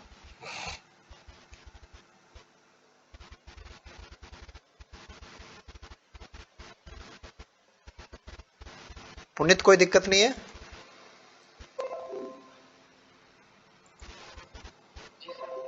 जी सर। ठीक था, ओके ठीक है। इसके बाद में नेक्स्ट क्वेश्चन पे हम चलते हैं। देखिए ये सर्वाइवशिप कर्व्स का मैटर है, और सर्वाइवशिप कर्व्स भी ये मान के चलिए कि एक इतना स्ट्रॉन्ग सेक्शन है कि रिपीटेड क्वेश्चन और फ्रीक्वेंटली क्वेश्चन आना यहाँ से 100% श्योर है। तो तीन ही पैटर्न होते हैं हमारे पास, टाइप फर्स्ट वाला, सेकंड वाला और थर्ड वाला, और उनके बारे में हमें जो जनरल उनके कॉन्सेप्ट हो बिल्कुल क्लियर होने चाहिए, और ये क्वेश्चन थोड़ा सा एफर्ट करते ही सही हो जाते हैं। तो हमें तो यहाँ पे देखिए क्या करना था कि find the correct match between the group of animal, कि कौन से एनिमल्स के अंदर और कौन सा कर्व मिलता है, राइट। तो देखिए ऑप्शन पे चलते हैं कि जो मेराइन पैलेजिक फिश है, तो ये स्मॉल साइज की फिशेज होती है, स्मॉल साइज फिशेज होती है। तो जैसे ही आपको पता लगे कि ये स्मॉल साइज का मैटर है तो you can go for R selected strategies and large mammals third and one respectively. तो जो आर सिलेक्टेड होते हैं उनका यही आता है, आर सिलेक्टेड वालों का टाइप थर्ड ही आता है, और जो लार्ज मैमल्स हैं they are K selected species, तो के सिलेक्टेड वालों का फर्स्ट ही आता है। तो और रेस्पेक्टिवली बता रखा ना कि मेराइन फिश के लिए तो थर्ड वाला और लार्ज मैमल के लिए फर्स्ट वाला, तो ये तो करेक्ट ही है। तो ये स्टेटमेंट आपका करेक्ट है। देखिए marine pelagic fish and large mammal, उनके लिए फर्स्ट एंड सेकंड नहीं हो सकते। पहली बात तो अगर आपको आइडिया भी ना हो कि भाई ये पेलाजिक फिश क्या है, उसके बारे में आप कुछ नहीं जानते, तो लार्ज मैमल को तो आप जानते हो कि लार्ज मैमल को तो आपको केस सिलेक्टेड ही लेना है, और जो केस सिलेक्टेड है उनके लिए आप सेकंड वाला ये थोड़ी लेते हैं। लार्ज मेमल्स के लिए ये नहीं आएगा, तो आप इसको कैंसिल ही करते वैसे भी। ठीक है। और यहाँ देखिए कि कुछ birds and large mammals one and third, तो बर्ड्स के लिए नॉर्मली जो सेकंड वाला पैटर्न है वो फॉलो होता है, और मैमल्स के लिए आप थर्ड वाला तो आर वालों के लिए होता है ना, तो ये तो किसी हाल में ले। बर्ड का भी अगर आपको कंफ्यूजन होता तो आप मैमल्स के लिए तो फर्स्ट वाला आएगा, तो थर्ड वाला फिर कैंसिल कर देते। और marine pelagic fish and some birds first and third, तो ना तो पेलाजिक फिश के लिए फर्स्ट सही है, ना बर्ड्स के लिए थर्ड सही है, दोनों ही गलत ऑप्शन है, तो ये भी गलत हो जाएगा। यानी कि हल्का सा अगर आइडिया भी हो कि कौन सी ग्रुप के लिए या पर्टिकुलर आपको नाम दे दिया जाए, तो कौन सी सिचुएशन में आपको बस उसका बॉडी साइज थोड़ा सा आइडिया लग जाए आपको, या उसका लाइफ स्पान कितना होता है इसका आइडिया लग जाए, तो फिर आप ऐसे क्वेश्चन को आराम से कर सकते हो। और फिर अगर आपको कहीं कोई दिक्कत भी आती है तो ऑप्शंस में बाकी जगह पे ऐसा कुछ होता है जिसकी वजह से आप बाकी चीजों को कैंसिल कर सकते हो। तो थोड़ा सा आपको फोकस बनाए रखने होता है, और फिर आप ऐसे क्वेश्चन आराम से कर सकते हो। ठीक है ना? ओके ना। ओके, नेक्स्ट क्वेश्चन की बात करते हैं कि यहाँ पे आपको डायग्राम दिया हुआ है, टू मॉडल्स आपको दिए हुए हैं, model first and model second, और ये सक्सेशन का है कि सक्सेशन के दोनों मॉडल हम आपको यहाँ पे दिए हुए हैं तीन में से। और in this diagram A C D are species, A B C D जो भी है ना, ए बी सी डी ये स्पीसीज है, और एरो इंडिकेट करता है रिप्लेस्ड बाय को। तो यही हमने क्लास में डिफाइन किया था कि एरो का मतलब क्या होता है, रिप्लेस्ड बाय, रिप्लेस्ड बाय। तो इसका मतलब ये कहा कि बी बी ने ए को रिप्लेस किया, ए रिप्लेस्ड बाय बी, ऐसे ही B replaced by C and C replaced by D and D replaced by D. ठीक है ना? डी रिप्लेस्ड बाय डी का मतलब ऑटो कंट्रोल है, फीडबैक कंट्रोल है, कि इसका नंबर अपने खुद के नंबर से ही कंट्रोल हो जाएगा। तो ऐसा जो मॉडल होता है दैट इज, हम नॉर्मली जो सक्सेशन में डिस्कस कर रहे होते हैं कि जो हमारा फैसिलिटेशन मॉडल होता है कि शुरू में जो पायनियर स्पीसीज आती हैं वो एनवायरनमेंट को चेंज कर देती हैं ताकि बी वाले आराम से आ जाते हैं, और फिर वो ए वालों को रिप्लेस कर देते हैं। फिर बी वाले एनवायरनमेंट को चेंज कर देते हैं, फिर सी वाले आ जाते हैं, और सी वाले फिर बी वालों को रिप्लेस करके आते हैं। तो ये जो पैटर्न होता है कि this is the pattern called as facilitation model. Facilitation model कि ए ने माहौल को या कंडीशन को फेवरेबल बनाया बी के लिए, तो बी को सुविधा हो गई। फिर बी ने कंडीशन को अच्छा बनाया सी के लिए, तो सी को सुविधा हो गई। तो जब आगे वाले को सुविधा होती है तो फिर पीछे वाले जो हैं उनको रिप्लेस कर देते हैं। तो this is the model called as facilitation model. तो ये आपका फैसिलिटेशन मॉडल था। और फिर अगर हम सेकंड वाले मॉडल पे जाएं, तो सेकंड वाले मॉडल में देखिए कि जो ए है ये बी को भी रिप्लेस कर सकता है, और बी ए को भी रिप्लेस कर सकता है, ए सी को भी कर सकता है, सी ए को भी कर सकता है। ठीक है। तो कोई भी किसी को भी रिप्लेस कर सकता है, इसका मतलब कोई एक डायरेक्शन में ये सब नहीं है। तो ऐसा जो पैटर्न होता है इसको अपन इनहिबिशन मॉडल के अंदर काउंट करते हैं। क्यों सर? हैं? आप में से कोई बता पाएगा कि ऐसा क्यों?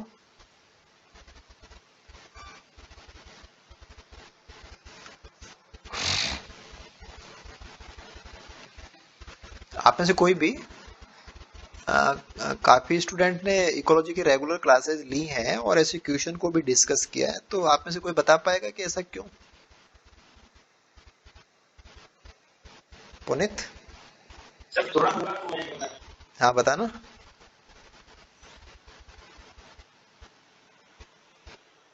हाँ बताओ। नहीं हो रहा होगा ना स्लाइड तो। आप लोगों को हो रहा है क्या बाकी को?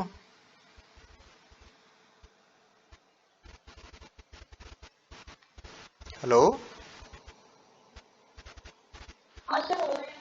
हो रहा ना? हाँ तो आप क्विट करके वापस आ जाओ, लेकिन आप बताने की कोशिश करो कि इसको इनिबिशन क्यों बोला था। हाँ सर ऐसा होता है कि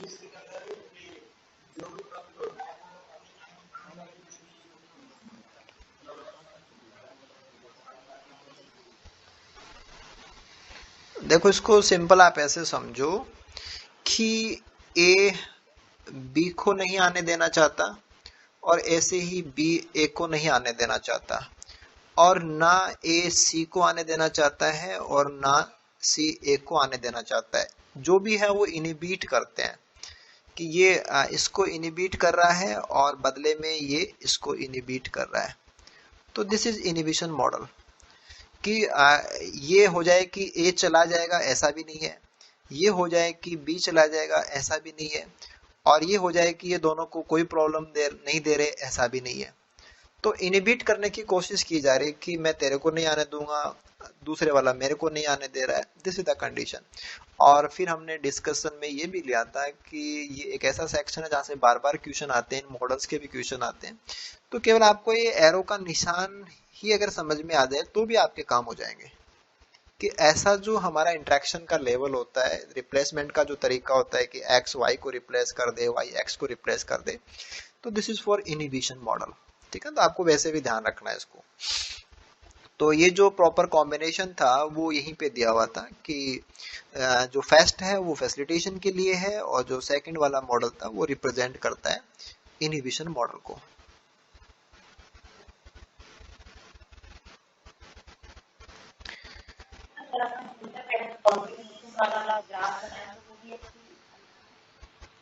कौन सा ग्राफ बनाए?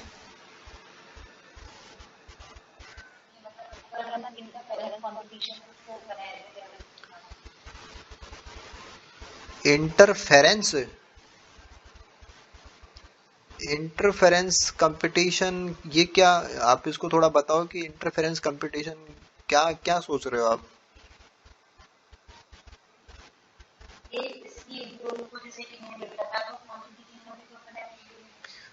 देखो देखो देखो, इसमें जो कंपटीशन आप लेते हैं ना वो स्पीसीज इंटरेक्शन का मामला होता है कि एक स्पीसीज दूसरी स्पीसीज के साथ क्या कर रही है। और ये जो सक्सेशन का मैटर है ये होता है टाइम 1, टाइम 2, टाइम 3, ऐसे ये स्टार्टिंग से लेकर के आगे तक। और फिर यहाँ स्पीसीज की बात नहीं होती, यहाँ होती है कम्युनिटी की बात।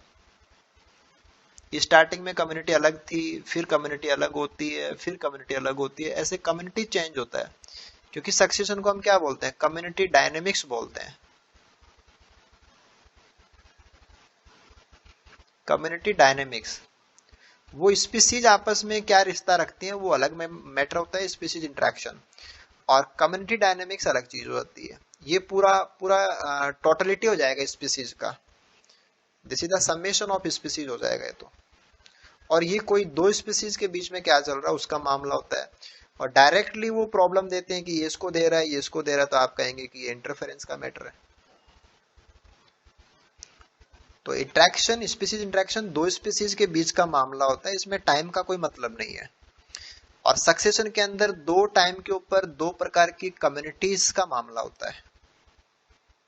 और क्योंकि कम्युनिटी स्पीसीज से मिलकर के बनी होती है, तो पिछली कम्युनिटी वाले अगली कम्युनिटी वालों के साथ में रहना चाहते हैं क्या, या उनको आने ही नहीं देना चाहते, ऐसा है क्या, या उनको हटा करके आते हैं, ऐसा है क्या। तो उसके आधार पे ये तीन मॉडल होते हैं। ठीक है।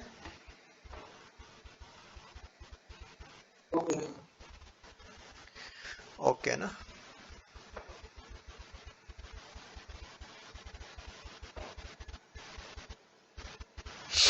ठीक है, चलिए हम आगे वाले क्वेश्चन की बात करते हैं। Following are the niche characteristics of constituent species, कि जो भी स्पीसीज वहां पे प्रेजेंट है उनकी निशेस के बारे में है इंफॉर्मेशन, और रिसोर्स पार्टीशनिंग पैटर्न है वो हमें यहाँ पे दिया हुआ था कि डिफरेंट इकोसिस्टम्स के अंदर, और आपको ये पता लगाना है कि which of these would lead to competitive exclusion of species, कि इनमें से कहाँ या किस में which lead to competitive exclusion of species. तो हमें ये पता होना चाहिए कि कम्पिटिटिव एक्सक्लूजन कब होता है। कम्पिटिटिव एक्सक्लूजन कब होता है, क्योंकि कम्पिटिटिव एक्सक्लूजन को हम एक रूल के रूप में पढ़ते हैं, एक प्रिंसिपल के रूप में पढ़ते हैं, जिसको हम बोलते हैं गॉस प्रिंसिपल। तो उन्होंने यही बताया था कि जब दो स्पीसीज की रिक्वायरमेंट सेम होती है, यानी कि जब उनकी निशेज ओवरलैप करती हैं, तो उनमें से एक स्पीसीज दूसरी को हरा देती है, यानी कि कंपीट आउट कर देती है। तो एक स्पीसीज है वो रिमूव हो जाती है, तो उसको बोलते हैं एक्सक्लूजन, कि कंपटीशन होगा और उसमें एक स्पीसीज दूसरी स्पीसीज को हरा देती है, यानी कि दूसरी का रिमूवल हो जाएगा, एक्सक्लूजन। होता कब है, जब निशेज आपस में ओवरलैप करती है, तो स्पीसीज आपस में इंटरेक्ट करती हैं, compete करती हैं, और जो कमजोर स्पीसीज है उसको हटना पड़ता है। This is called competitive exclusion. ये सबसे पहले गॉस ने बताया था, तो आप इसको गॉस प्रिंसिपल के रूप में जानते हैं, कम्पिटिटिव एक्सक्लूजन प्रिंसिपल भी आप इसी को बोलते हैं।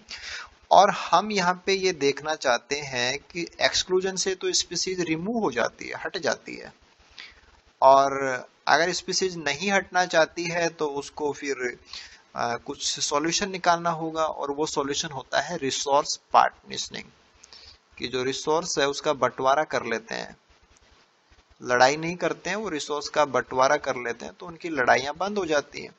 तो ये इसका सॉल्यूशन होता है कि अगर निशेज आपस में ओवरलैप करना कम कर देंगे तो फिर वो आराम से को एग्जिस्ट कर सकती हैं। तो रिसोर्स पार्टीशनिंग को एग्जिस्ट की परमिशन देता है, कि दोनों के साथ रहने की परमिशन देता है, और निशेज का ओवरलैप होना किसी एक के हटने के लिए काम करता है।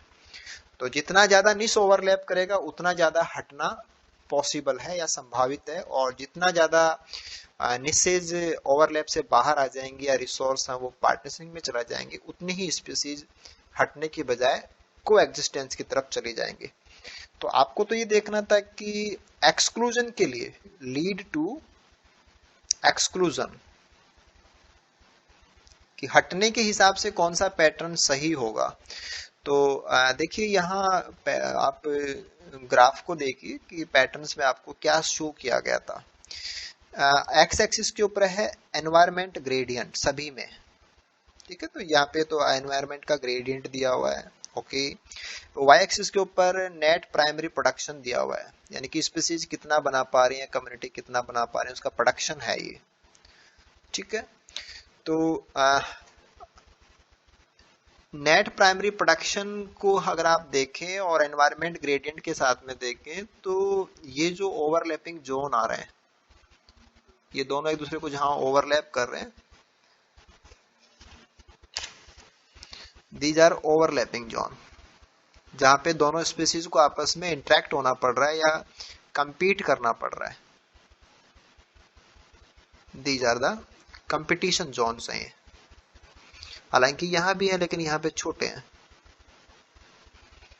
तो स्ट्रॉन्गेस्ट कंपटीशन की बात करें तो वो यहां पे है कि सभी की निशेज एक दूसरे को बिल्कुल 100% ओवरलैप कर रही है, 100% ओवरलैप। तो हाईएस्ट कंपटीशन तो यहीं पे है, 100% ओवरलैप, 100% जो एक्सक्लूजन अप्लाई होगा वो तो यहाँ होगा। उससे थोड़ा सा कम ओवरलैप यहाँ हो रहा है, तो 2 नंबर पे इनका नंबर आना है, उनसे कम प्रॉब्लम इनको हो रही है तो इनका एक्सक्लूजन थोड़ा सा और पुअर है, और इन्होंने सबसे ज्यादा रिसोर्स पार्टीशनिंग कर लिए तो सबसे बाद में एक्सटिंक्शन इनका होना है। तो आपको देखना था कि सबसे हाईएस्ट जो उसको लीड करेगी, तो जब निसेज 100% ओवरलैप कर रही हो तो वो होना चाहिए, तो ऑप्शन नंबर 2 हमारा राइट हो जाएगा। और सबसे कम एक्सक्लूजन के चांसेस बताना चाहें तो वो ऑप्शन नंबर 4 हो जाएगा। यानी कि निसेस का ओवरलैप होना एक्सक्लूजन के लिए काम करता है, और हाईएस्ट निसेस का ओवरलैपिंग हाईएस्ट एक्सक्लूजन के लिए काम करेगा। ओके,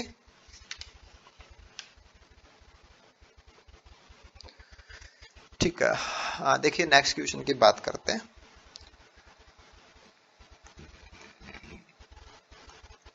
कि काफी बार ऐसे क्वेश्चन भी सीएसआईआर पूछता है जिनमें एक जो पर्टिकुलर सब्जेक्ट होता है उसका एक जो साधारण तरीके से उसका जो ग्राफिकल यूटिलाइजेशन होता है, कि हम पर्टिकुलर जो भी मैटर होता है उसको हम ग्राफ के रूप में किस प्रकार से इंटरप्रेटेट करते हैं, उसके ऊपर बेस्ट क्वेश्चन होते हैं। तो हम ग्राफ को कैसे ले रहे हैं या ग्राफ को कैसे समझ रहे हैं, तो ऐसा कुछ क्वेश्चन है ये। तो एट ए गिवन टाइम, कि कोई भी टाइम आप मान लीजिए, द एज क्लास डिस्ट्रीब्यूशन, कि कौन सी एज वाले कितने हैं ना, एज क्लास कि कौन सी एज वाले और वो कितने हैं डिस्ट्रीब्यूशन किसी पॉपुलेशन में, क्योंकि एक पॉपुलेशन में सारे अलग अलग एज के होते हैं, क्योंकि पॉपुलेशन में हमने एज ग्रुप्स को पढ़ा है। और जब आपने लाइफ टेबल वाला क्वेश्चन देखा था तो उसमें अलग अलग एज ग्रुप थे। तो किसी भी पॉपुलेशन में अलग अलग एज ग्रुप हो सकते हैं और उनका जो डिस्ट्रीब्यूशन है वो आपको यहाँ पे दिया हुआ है। ठीक है, तो ये तो है एज, और ये है नंबर ऑफ इंडिविजुअल। तो एज को मतलब आप एज ग्रुप इसको मान सकते हैं। तो दिस वन, ये आपके अलग अलग एज ग्रुप है, ये दे दिया आपको एक्स एक्सिस के ऊपर, और वाई एक्सिस के ऊपर उनका नंबर दिया हुआ है कि कौन से एज ग्रुप वाले कितने हैं। जैसे यहाँ पे ये इनका नंबर इतना आ जाएगा, इनका नंबर सबसे हाईएस्ट है, यहाँ से आप इनका नंबर निकाल सकते हैं ऐसे। ठीक है, तो कौन सी एज वालों के या कौन से ग्रुप वालों का नंबर कितना है वो हम यहाँ वाई एक्सिस से जो हमारा बार है उस बार को देख करके हम उसको निकाल सकते हैं, एनालाइज उसको कर सकते हैं। ठीक है, ये हमारा प्रेजेंटेशन है कि आपको इंफॉर्मेशन यहाँ पे ऐसे दी हुई है। और अब आपको क्या करना था कि which of the following can be inferred from the figure, कि आप इसमें से क्या कंक्लूजन निकाल सकते हैं, आप इससे क्या कंक्लूजन निकाल सकते हैं। और अब इसने ये नहीं बोला कि सही कंक्लूजन या गलत कंक्लूजन, तो कंक्लूजन तो सही होता है और सही का मतलब मोस्ट करेक्ट ही होता है। तो इस ग्राफ को देख करके सबसे सही चीज क्या है वो आपका आंसर होना चाहिए। ठीक है, अब इनको वन बाय वन करके आपको समझना है, और हम इसको कैसे कोरिलेट करें वो बहुत इंपॉर्टेंट चीज है। देखिए पहला स्टेटमेंट देखते हैं, पहला ऑप्शन की लैंग्वेज, कि age class 2 has maximum faculty. तो फैकल्टी को पहले समझ लीजिए कि फैकल्टी क्या होता है। फैकल्टी का मतलब होता है नंबर ऑफ स्प्रिंग, कि कितने बच्चे प्रोड्यूस किए जा रहे हैं, number of spring produced by a female in a single reproductive episode, in a single reproductive episode. क्योंकि देखो ये चीज बहुत प्राइम होती है कि आपने पर्टिकुलर टॉपिक पढ़ लिया है, आप उसके क्वेश्चन सॉल्व करना चाहते हैं, तो उसमें जो भी टर्म होते हैं या कोई भी कॉन्सेप्ट होती है तो उसका एग्जैक्ट मतलब क्या होता है वो आपको बिल्कुल पता होना चाहिए। ये आपका फंडामेंटल नॉलेज होता है कि अगर आपको फैकल्टी के बारे में कंफ्यूजन है तो फिर आप उस पर बेस्ड कोई भी क्वेश्चन है तो उसको आप कैसे सोल्व कर पाएंगे, तो उसमें तो गलती करने की संभावना रहेंगी। तो फैकल्टी का मतलब होगा कि कोई फीमेल एक बार में कितना प्रोजेनी बना पा रही है, सिंगल एपिसोड में कितने प्रोजेनी मेंबर वो प्रोड्यूस कर पाती है। देखो इस बार को देख के ऐसा लगता है कि यहाँ पे नंबर ऑफ इंडिविजुअल हाईएस्ट है, कि इस एज वालों का नंबर हाईएस्ट है। तो क्या हाईएस्ट नंबर के लिए हाईएस्ट फैकल्टी ही जिम्मेदार है, कि आप कह रहे हैं कि हाईएस्ट फैकल्टी की वजह से ऐसा है, ऐसा हो सकता है क्या? ऐसा भी तो हो सकता है कि यहाँ पे जो मॉर्टेलिटी है वो सबसे लोवेस्ट है। अगर मोर्टेलिटी सबसे लोवेस्ट हो, आप कहें कि देखिए यहाँ पे नंबर सबसे लो है, लोवेस्ट नंबर है, तो लोवेस्ट नंबर फैकल्टी लो है इससे हो, इसकी कोई गारंटी नहीं है। यहाँ पे हो सकता है कि फैकल्टी तो इससे भी बड़ी थी, लेकिन यहाँ पे मोर्टेलिटी हाईएस्ट हो सकती है, तब भी ऐसा हो सकता है। तो ऐसा थोड़ी कि कोई नंबर आपको दिख रहा है तो वो ज्यादा बन रहा है इसलिए ही है, वो हो सकता है कि उसमें डेथ बहुत कम हो रही है उस एज वालों की, इसलिए वो नंबर बहुत बड़ा है, इसलिए भी दिख सकता है ना। तो केवल हम फैकल्टी से इस बड़े नंबर को जोड़ दें ये पॉसिबल नहीं है, क्योंकि फिर गलती हो सकती है कि ऐसा भी हो सकता है कि मोर्टेलिटी बहुत पुअर थी इसलिए इनका नंबर बड़ा हो गया। तो ये हम कंक्लूजन तो निकल सकता है कि हम जोड़ तो सकते हैं, लेकिन यही सच होगा ये नहीं हो सकता, तो ये कैंसिल करना पड़ेगा आपको। ठीक है, age class 2 has maximum survival, age class 2 का मैक्सिमम सर्वाइवल है क्या, कि इस नंबर वाले आपको इतने मिल रहे हैं, हाईएस्ट नंबर है, तो मैक्सिमम सर्वाइवल ही इनका होगा, ये भी आप कोरिलेट नहीं कर सकते। क्यों नहीं कर सकते, क्योंकि जो आपका पैटर्न है कि बार में आपको जो नंबर बताया गया है कि नंबर ऑफ इंडिविजुअल आप यहाँ पे देख रहे हैं, यहाँ पे पर्टिकुलर एज देख रहे हैं, तो सेकंड एज ग्रुप वालों का नंबर यहाँ पे हाईएस्ट है, तो उसके लिए उनका सर्वाइवल ही ज्यादा है, इसकी कोई जरूरत नहीं है। हो सकता है कि सर्वाइवल तो उनका पुअर है, सर्वाइवल तो इनका पुअर है, लेकिन इनकी जो फैकल्टी है वो बहुत हाई है, कि हाई फैकल्टी हो और सर्वाइवल पुअर हो तब भी आपको नंबर बड़ा मिल सकता है। तो ओनली देखें कि आपको ये ज्यादा मिल गए तो ये ज्यादा सर्वाइव कर रहे हैं, इसकी कोई जरूरी नहीं है। हो सकता है कि ये सर्वाइव कम कर रहे हो लेकिन यहाँ फैकल्टी बहुत बड़ी हो, और सर्वाइव कम कर रहे हो तो भी किसी का नंबर है वो बड़ा बार आ सकता है ना। तो ये चीज आप यहाँ भी कैंसिल कर सकते हैं, कि ऐसा नहीं कि आप केवल एक इसी चीज के ऊपर जाएं और ये सच में यही होगा, इसके अलावा और कुछ नहीं हो सकता, ऐसे आपको इनको चेक करना है।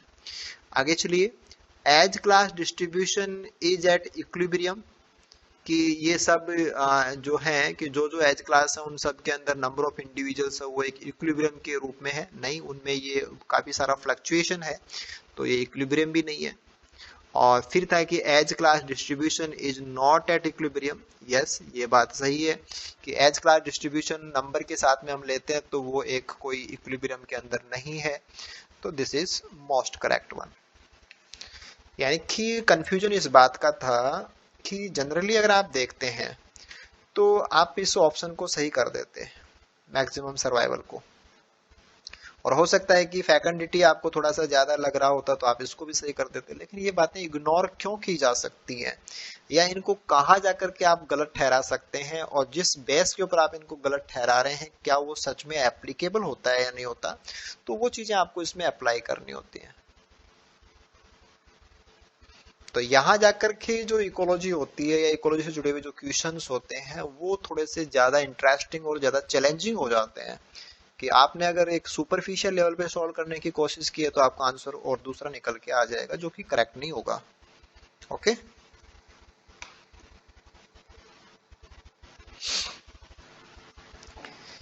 ठीक है, नेक्स्ट वन क्वेश्चन की बात करते हैं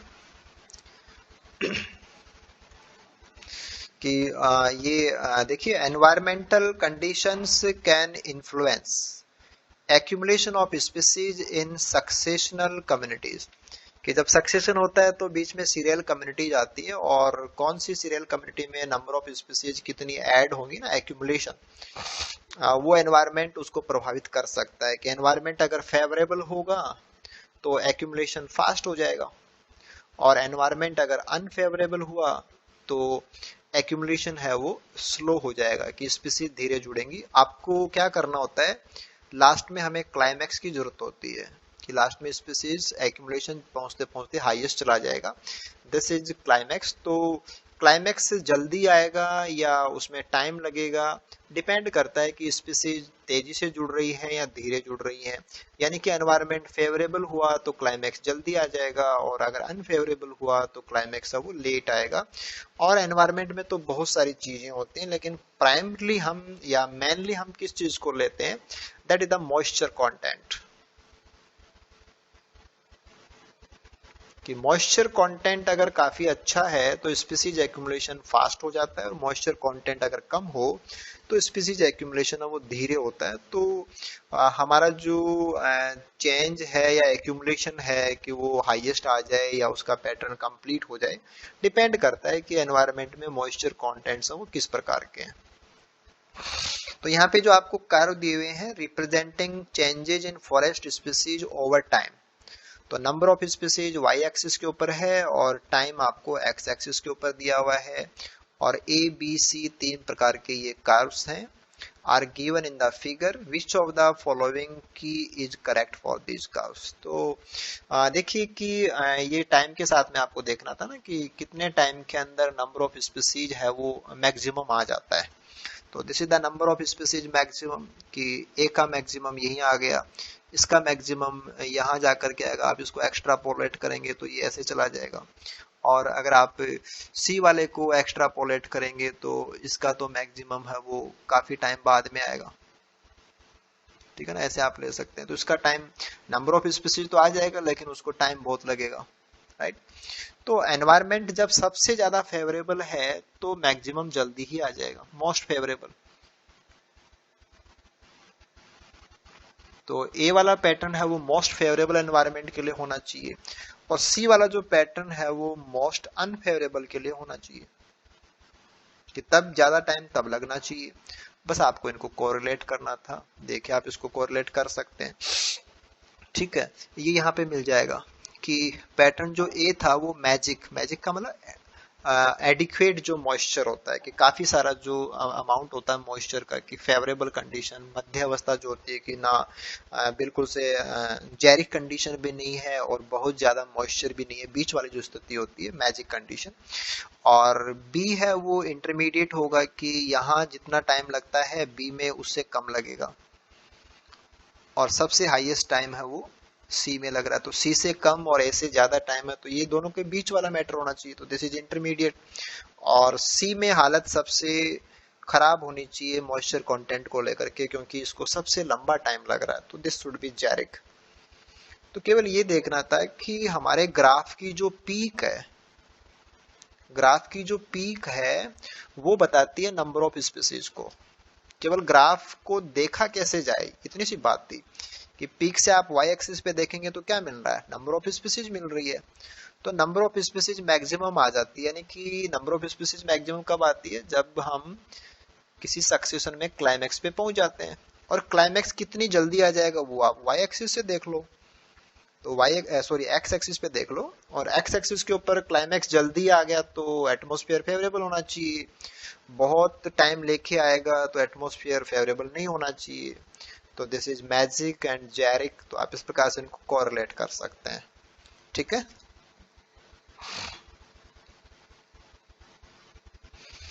यही सबसे बड़ा बेनिफिट होता है क्वेश्चन डिस्कशन का, कि आप इंडिविजुअल लेवल पे काम करते हैं तो हो सकता है कि कॉन्सेप्ट में कुछ भी अप्लाई कर रहे होंगे और किसी भी प्रकार से ले रहे होंगे, लेकिन जब आप प्रॉपर एक डिस्कशन क्लास में जुड़े होते हैं और उससे पहले जब आप काम कर चुके होते हैं तो आपका जो लेवल था वो आप अप्लाई कर चुके होते हैं, और फिर डिस्कशन क्लास के अंदर भी जब यहाँ पे हम एक प्रॉपर क्वेश्चन वाइज उसको ले रहे होते हैं ना, तो कुछ एडिशनल चीजें भी आती हैं कि डिस्कशन में कुछ बातें निकल के आती हैं जो रियल में जो कोर मैसेज होता है उसको समझने में आपकी हेल्प करती है, कि कौन से क्वेश्चन का मेन एलिमेंट क्या है, या उस क्वेश्चन को किस किस मकसद से बनाया गया था, या उसमें क्या मेन पॉइंट डाला गया था जिससे वो क्वेश्चन डिजाइन किया गया है।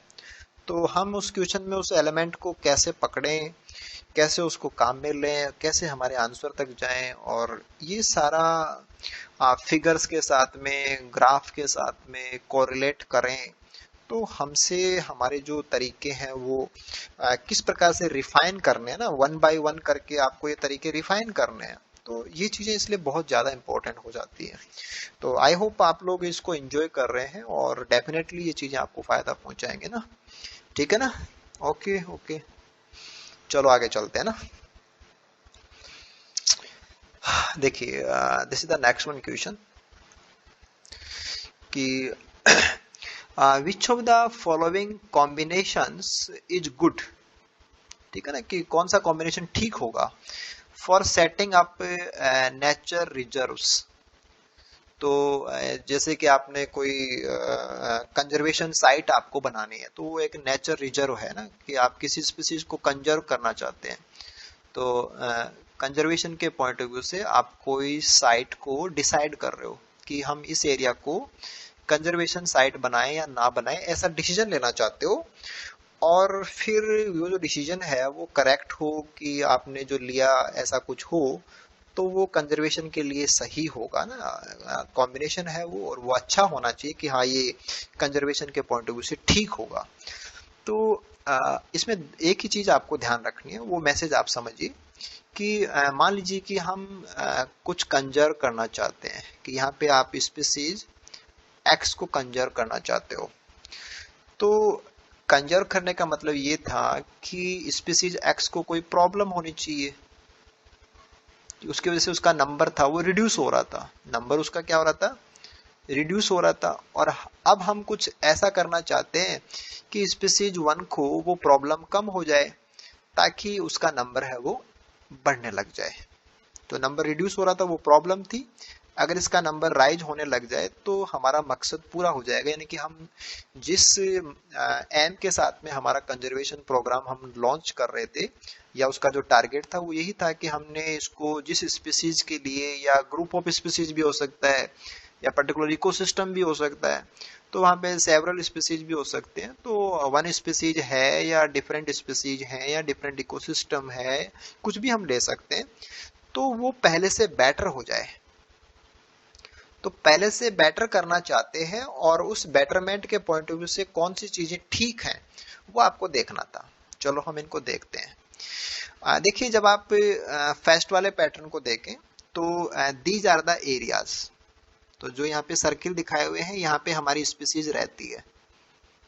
हालांकि ये एरिया स्मॉल है, ये सारे कैसे हैं, स्मॉल एरिया है। बीच वाला थोड़ा सा बड़ा है, साइड वाले थोड़े से छोटे हैं। लेकिन एक अच्छी बात क्या है कि इनमें इंटरकनेक्शन है। These are the interconnections. दिक्कत क्या होती है, दिक्कत ये होती है कि अगर कुछ भी नेचर के अंदर या एनवायरनमेंट में कोई भी प्रॉब्लम आती है, तो यहां से स्पीसीज यहां पहुंच सकती है, और यहां से स्पीसीज यहां पहुंच सकती है, और यहां से भी यहां पहुंच सकता है, और यहां से भी यहां पहुंच सकता है, क्योंकि लिंक है। ठीक है ना, हैबिटाट बीच में जो है वो फेवरेबल है, इसलिए वो कनेक्शन लिंक है। और इसने बता भी रखा है कि ये लिंक्ड रिजर्व्स हैं।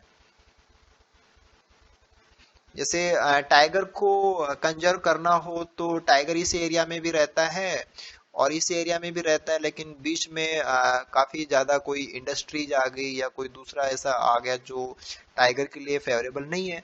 लेकिन अगर हम उन सबको हटा करके एक फेवरेबल एनवायरनमेंट बना दें, तो लिंक बन जाएगा। तो अब जो मूवमेंट है, मूवमेंट बढ़ जाएगा, कि वो यहां से यहां भी जा सकता है और यहां से यहां भी जा सकता है। और ये केवल जाना नहीं है, जाने के बाद में सर्वाइवनेस एंड रिप्रोडक्शन, इसकी एबिलिटीज बढ़ जाती है, और यही बाद में उसके नंबर को भी बढ़ा देता है। तो रिसोर्सेज को जैसे आपने बढ़ाया, रिसोर्सेज को जैसे हमने लिंक कर दिया, तो रिसोर्सेज बढ़ जाएंगे। तो this will be A favourable condition. तो ये तो अच्छा हो जाएगा कि this will be a good. तो ए हमारा अच्छा है, ये होना चाहिए कि ये फेवरेबल है, कि नंबर ऑफ स्पीसीज इससे बढ़ेगा, हमारा जो टारगेट है वो टारगेट इससे अचीव हो जाएगा। देखिए, इसके बाद में नेक्स्ट देखिए, ये एक सर्किल के रूप में रिप्रेजेंट कर रखा है, और आपको सर्किल भी देखना है। और नीचे क्या लिखा है, देखो ये लार्ज एरिया है। तो लार्ज एरिया है तो ये गुड होगा, कि यहाँ पे काफी सारा जो रिसोर्स अब अवेलेबल है, आपने सारे एरिया को कवर कर दिया, तो आप जिस स्पीसीज को या जिस सिस्टम को कंजर्व करना चाहते हो, तो वो ऑटोमेटिकली कंजर्व हो जाएगा। और ये कॉम्पैक्ट सैप है। कॉम्पैक्ट सैप होने का मतलब ये हो गया कि हमारी स्पीसीज को जो प्रॉब्लम हुई होगी या जो दिक्कत रही होगी, वो सराउंडिंग में जो अनफेवरेबल होता है उससे होती है। तो सराउंडिंग में जो इंटरेक्शन है या सराउंडिंग में जो जो भी पाया जाता है वो फेवरेबल नहीं है, तभी तो हमारी स्पीसीज इस गोले के अंदर तक सीमित है या इस एरिया तक सीमित है, वरना तो ये इस एरिया से बाहर तक फैल जाती। और अगर ऐसा होता तो फिर हमें उसको कंजर्व करने की जरूरत भी नहीं पड़ती। तो बाहर हमारी स्पीसीज नहीं मिल रही है, केवल यही मिल रही है, तभी तो हम उसको कंजर्व करना चाहते हैं, राइट। और ये एरिया कॉम्पैक्ट है। कॉम्पैक्ट होने का मतलब ये है कि इसका बाहर से जो इंटरेक्शन है वो ज्यादा नहीं है, कम है। ये जो जो ऐसा होता है जैसे आपके पास एक फुटबॉल हो, आप उस बैलून को ले लो और बैलून को आप फुला दोगे तो वो कॉम्पैक्ट नहीं है, और आप उसको हवा निकाल दोगे तो वो धीरे धीरे कॉम्पैक्ट हो जाएगा। यानी कि सरफेस एरिया कम हो जाता है।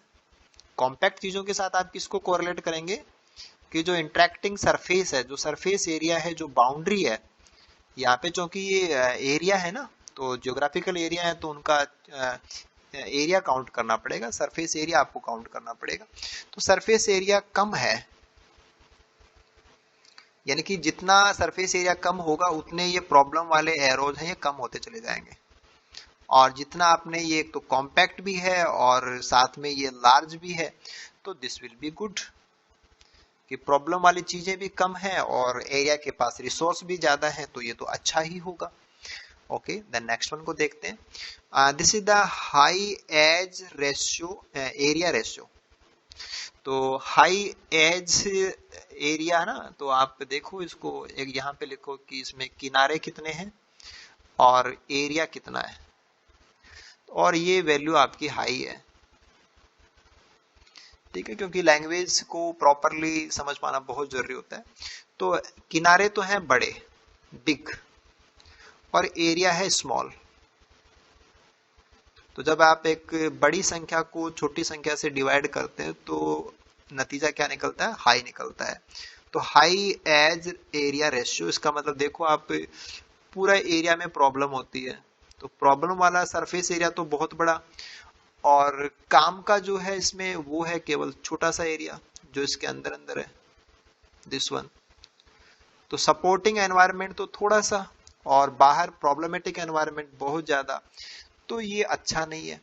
यानी कि एरिया बड़ा होना चाहिए और प्रॉब्लम वाला एरिया था वो सरफेस एरिया वो कम होना चाहिए था, तब ये बेटर होता। तो ये तो हमारा अच्छा नहीं है, तो दिस विल बी रॉन्ग कि ये नहीं होना चाहिए। ओके, नेक्स्ट वन को देखते हैं कि surrounding area of same ecosystem. तो आप जिसको कंजर्व करना चाहते हैं वो तो ये है कोर, कि यहाँ आप इसको प्रिजर्व करेंगे, लेकिन साथ में फैसिलिटी क्या है कि इसके बाहर एक एरिया और है वो इससे मिलता जुलता है, सेम है, दिस इज द सेम। यानी कि सेम एरिया कहने का मतलब क्या हो गया कि अगर हमारे स्पीसीज को कोई रिसोर्स चाहिए तो वो थोड़ा बहुत यहाँ भी उपलब्ध है, यानी कि ज्यादा अंतर नहीं है। तो पहले से जो है उसमें हमारी स्पीसीज रही है और आसपास जो है वो भी कैसा फेवरेबल है। तो अगर हम ऐसा करते हैं तो ये तो पहले से भी ज्यादा बढ़िया हो जाएगा, दिस इज फार गुड। तो हम कोई कंजर्वेशन प्रोग्राम के तहत किसी एरिया को नेचर रिजर्व बनाना चाहते हैं तो हम कौन सी बातों का ध्यान रखें। यस, वो एरिया आपस में कनेक्टेड हो तो ये अच्छा होगा, एरिया बड़ा हो लेकिन उसके सरफेसेज हैं वो कॉम्पैक्ट हो तो अच्छा होगा, उसके बाहर भी उससे मिलता जुलता इकोसिस्टम हो ताकि अंदर वाले के अंदर जो फ्लक्चुएशन है वो कम आए, तो ये भी अच्छा होगा। अगर एरिया छोटा सा है और इंटरफेरेंस उसके पास बहुत ज्यादा है तो ये अच्छा नहीं हो सकता। तो ऑप्शन नंबर जो आपका रहेगा कि थर्ड वाला इसमें नहीं आना चाहिए, तो वो केवल ये देखो, यहाँ थर्ड को आप कैंसिल करेंगे, यहाँ कैंसिल करेंगे, यहाँ कैंसिल करेंगे, तो this is the correct option, option number fourth जो दिया हुआ है। ठीक है साहिन, ओके, चंचल बातें समझ में आ रही ना। ये ऐसा लगता है जैसे इसमें ज्यादा इकोलॉजी आने की जरूरत ही नहीं है और ज्यादा कुछ इसमें पढ़ के जाने की भी जरूरत नहीं होती है ऐसे क्वेश्चंस के लिए। तो बस आपको क्या दिख रहा है और आपको उस पर क्या करना होता है, बस ऐसे से काम है ना। ठीक है, ओके।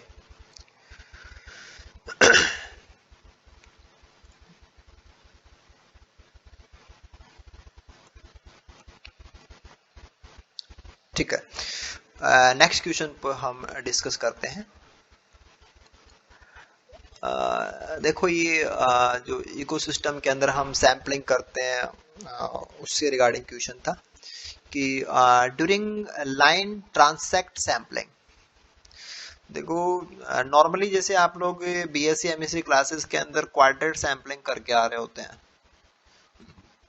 कि क्वाड्रेट स्टडीज की जाती है और उसके ऊपर बेस्ड कुछ प्रॉब्लम्स को हम लोग अपने प्रैक्टिकल वर्क में भी इंक्लूड करते हैं।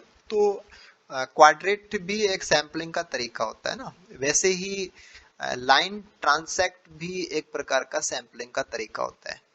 लाइन ट्रांसेक्ट का मतलब क्या है, पहले आपको वो क्लियर करना है। सपोज आपके पास ये कोई एरिया है और यहाँ पे काफी सारी स्पीसीज हैं वो पाई जाती हैं कि आपने कोई पॉपुलेशन ली, उसके ऑर्गेनिज्म भी यहाँ पे प्रेजेंट होते हैं। क्वाड्रेट में तो हम क्या करते हैं कि हमारे पास एक फिक्स साइज का फ्रेम होता है, हम उसको बार बार इसमें प्लॉट करते हैं अलग अलग जगह के ऊपर, और फिर हमें कितनी स्पीसीज काउंट हो रही है मिल रही है वहां पे हम उनको काउंट करते हैं और उसके आधार पे हम उनका टेबलाइजेशन करते हैं और फिर नंबर ऑफ स्पीसीज एक्यूमुलेशन जितनी हो रही है उनका एक कर्व तैयार करते हैं और स्पीसीज एरिया एक्यूमुलेशन कर्व के तहत हम वहाँ पे नंबर ऑफ स्पीसीज कितनी है वो हम निकाल लेते हैं। तो वो क्वाड्रेट स्टडी का मामला होता है। यहाँ पे लाइन ट्रांजेक्ट की बात हो रही है। तो लाइन ट्रांजेक्ट में हम क्या करते हैं कि हमारा जो पूरा एरिया होता है इसमें हम कुछ लाइंस ट्रांजेक्ट करते हैं। जैसे आपने एक पर्टिकुलर लेंथ की लाइन ले ली, जैसे 100 मीटर का एक लाइन ले लिया, तो ऐसे हम जगह जगह पे ऐसी लाइन डालते हैं।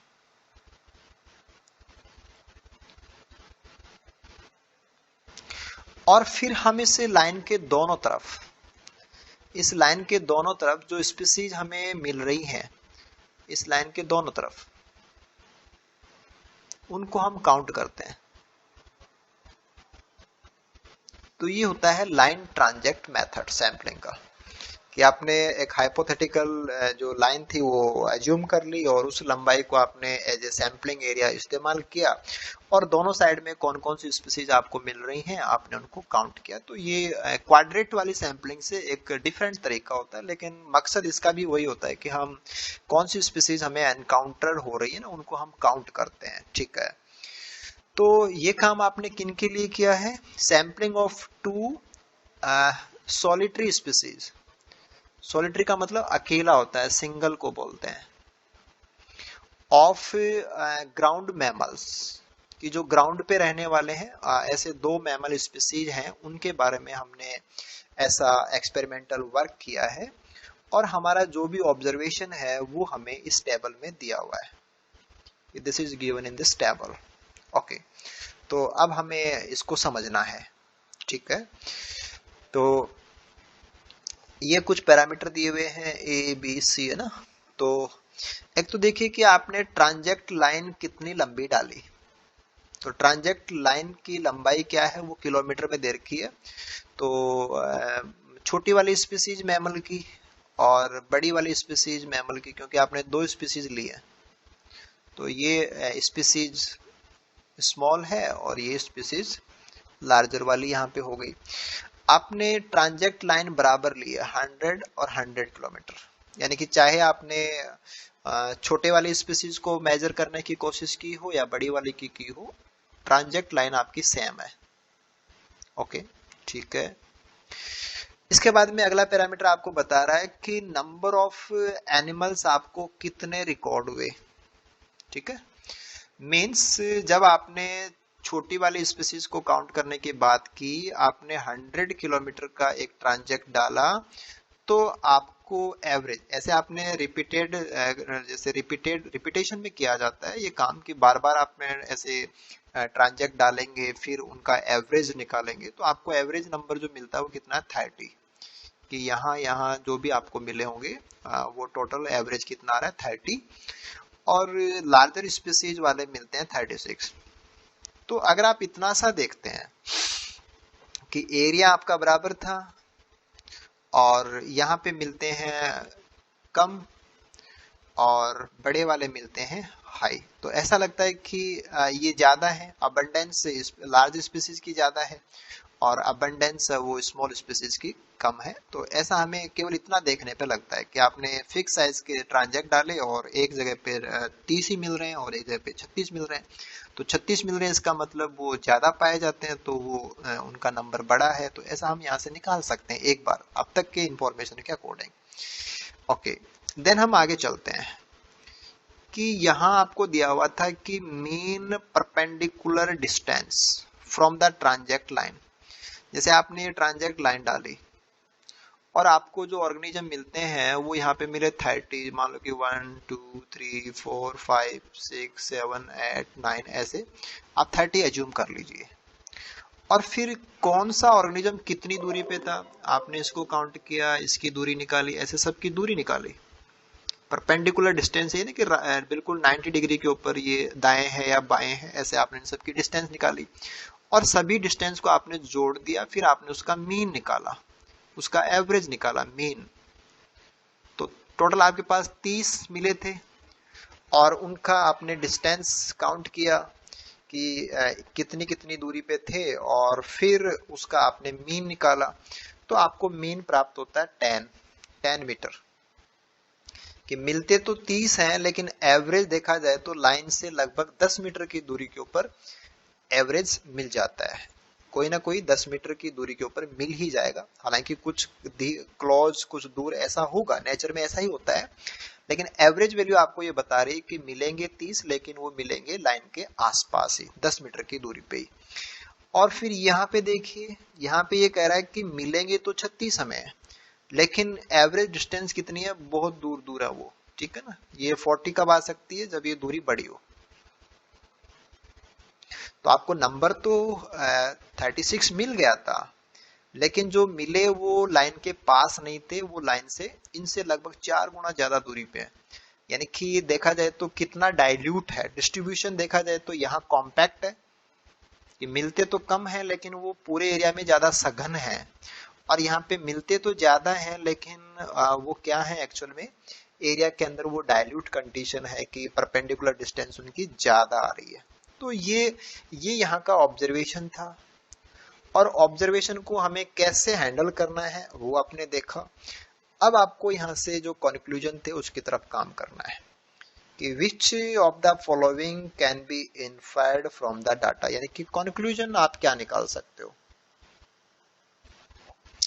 देखो ये काफी इंटरेस्टिंग इसलिए हो जाता है क्योंकि CSIR बहुत ही एक एक्सीलेंट तरीके से क्वेश्चंस को डिजाइन भी करवाता है और स्टूडेंट को भी एक एक्सट्रीम लेवल के ऊपर एनालाइज करना चाहता है। तो क्वेश्चंस बहुत परफेक्टली डिजाइन होते हैं। तो इवन जो देता है डाटा वो भी बहुत एक लेवल का मान सकते हैं कि जो बायोलॉजिकल साइंसेज की जितनी भी एग्जाम होती होंगी पूरी कंट्री में, उनमें सबसे अच्छा लेवल आप CSIR का मान सकते हैं। और फिर देने के बाद जितना उसने आपको इंफॉर्मेशन प्रोवाइड की है उसके बाद में उस पर काम करना भी इतना आसान नहीं होता है कि काम करने के लिए भी आपको पूरा प्रेशर या पूरा फोकस उस पर मेंटेन करना पड़ेगा, तभी आप निष्कर्ष निकाल पाते हैं और वो भी करेक्ट कंक्लूजन निकाल पाते हैं। तो इसलिए बहुत इंटरेस्टिंग हो जाता है। ठीक है, चलिए हम बात करते हैं कि smaller species is more abundant but seen less frequently. तो स्मॉलर स्पीसीज इसकी बात हो रही है कि जो स्मॉलर स्पीसीज है इसको आप देखिए तो वो कह रहा है कि मोर अबंडेंट। देखो लेस फ्रीक्वेंटली सीन हुई है कि लेस फ्रीक्वेंटली सीन हुई है क्या कि हर 10 मीटर के ऊपर कोई ना कोई मिल ही जाता है और यहाँ पे हर 40 मीटर की दूरी पे ऊपर कोई मिल ही जाता है। तो लेस फ्रीक्वेंट नहीं है, ये हाई फ्रीक्वेंट है। और अबंडेंट है, अबंडेंट कम है, वो नंबर 30 था, यहाँ पे नंबर 36 था, तो ये स्टेटमेंट गलत है। ओके, और फिर देखिए कि smaller species is less abundant, smaller species is less abundant कि नंबर ऑफ एनिमल स्पीसीज जो आपको नंबर ऑफ ऑर्गेनिज्म रिपोर्ट हुआ है, बट सीन लेस फ्रीक्वेंटली, नहीं वो ज्यादा फ्रीक्वेंट, क्योंकि हर कोई 10 मीटर पे मिल ही जाता है, यहाँ पे हर कोई 40 मीटर पे मिलता है, तो फ्रीक्वेंट ज्यादा कौन है, फ्रीक्वेंट ज्यादा तो स्मॉलर स्पीसीज है, तो लेस फ्रीक्वेंट कैसे हो सकती है वो, तो ये फिर गलत हो जाएगा।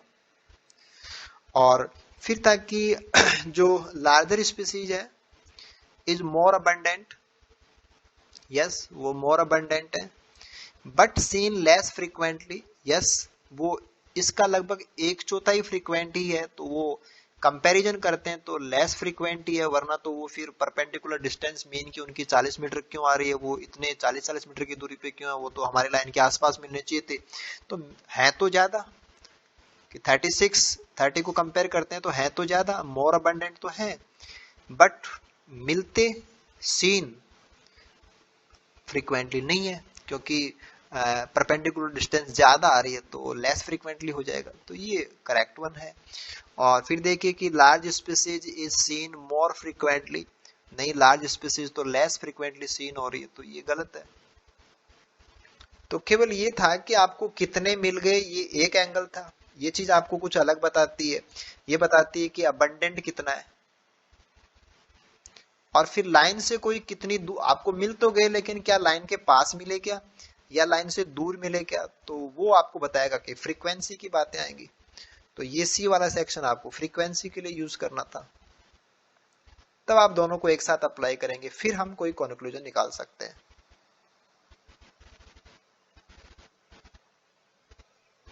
ठीक है।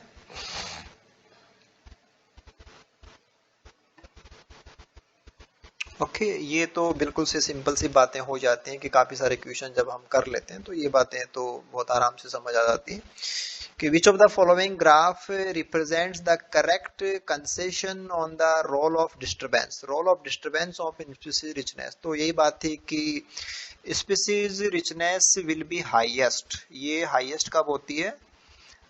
जब डिस्टरबेंस मीडियम होता है। तो मीडियम डिस्टरबेंस के ऊपर स्पीसीज सबसे ज्यादा होती है। देखो लेवल ऑफ डिस्टरबेंस दिया हुआ है एक्स एक्सिस के ऊपर, तो लेवल ऑफ डिस्टरबेंस आपको चाहिए मीडियम, और इधर दिया हुआ है स्पीसीज रिचनेस, वो चाहिए हाईएस्ट। तो this one the pattern given in option number 4 कि जब हमारा डिस्टरबेंस का लेवल मीडियम होता है तब स्पीसीज डायवर्सिटी सबसे हाई होती है। अब यहाँ देखिए, यहाँ ये अलग पैटर्न था कि जब डिस्टरबेंस कम होता है तो स्पीसीज ज्यादा होती है, डिस्टरबेंस ज्यादा होता है तो स्पीसीज कम हो जाती है, तो ये नहीं है ना। और ये कि लो डिस्टरबेंस होने पे भी खूब सारी स्पीसीज बची रह जाती हैं, ये भी नहीं होगा। और डिस्टरबेंस चाहे कुछ भी हो जाए, स्पीसीज तो उतनी ही रहेंगी, ये भी नहीं हो सकता। तो अल्टीमेटली वैसे डायरेक्टली भी हमें पता होता है और कंपेयर करें तो भी आपको समझ में आ जाएगा। ठीक है।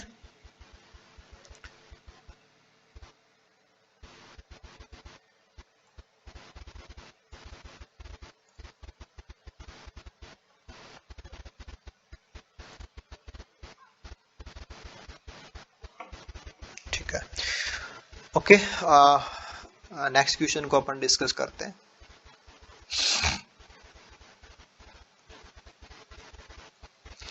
कि इन ए लैक, तो लैक का मतलब एक रुका हुआ पानी आप मानेंगे कि उसमें मूवमेंट नहीं है ना। लैक, ओशन, ये स्टैंडिंग वाटर होते हैं। तो सब्जेक्टेड टू प्रोग्रेसिव यूट्रोफिकेशन, तो आपने कहा कि आपके पास कोई लैक है और हम उसके अंदर क्या कर रहे हैं, प्रोग्रेसिव यानी कि लगातार यूट्रोफिकेशन कर रहे हैं, यानी कि हम उसमें जो नाइट्रोजन और फॉस्फोरस के जो फर्टिलाइजर्स हैं उनको लगातार हम इसमें ऐड करते जा रहे हैं, यानी कि ये जो न्यूट्रिएंट रिचनेस है वो बढ़ती चली जाएगी। और जब यूट्रोफिकेशन होता है तो वाटर के अंदर न्यूट्रिएंट बढ़ेंगे, तो पहली बार में जो एल्गल ग्रोथ है वो बढ़ती है, एल्गी है वो काफी अच्छे से ग्रो करेंगे, और जब बहुत तेजी से ग्रो करने लग जाएंगे तो फिर पूरा जो एरिया है उसको ये कवर कर लेंगे। तो उससे बाद में फिर जो नीचे वाले हैं उन सभी को दिक्कत होने लग जाती है, और जो डिजोल्व ऑक्सीजन जैसी प्रॉब्लम्स है वो आने लग जाती है।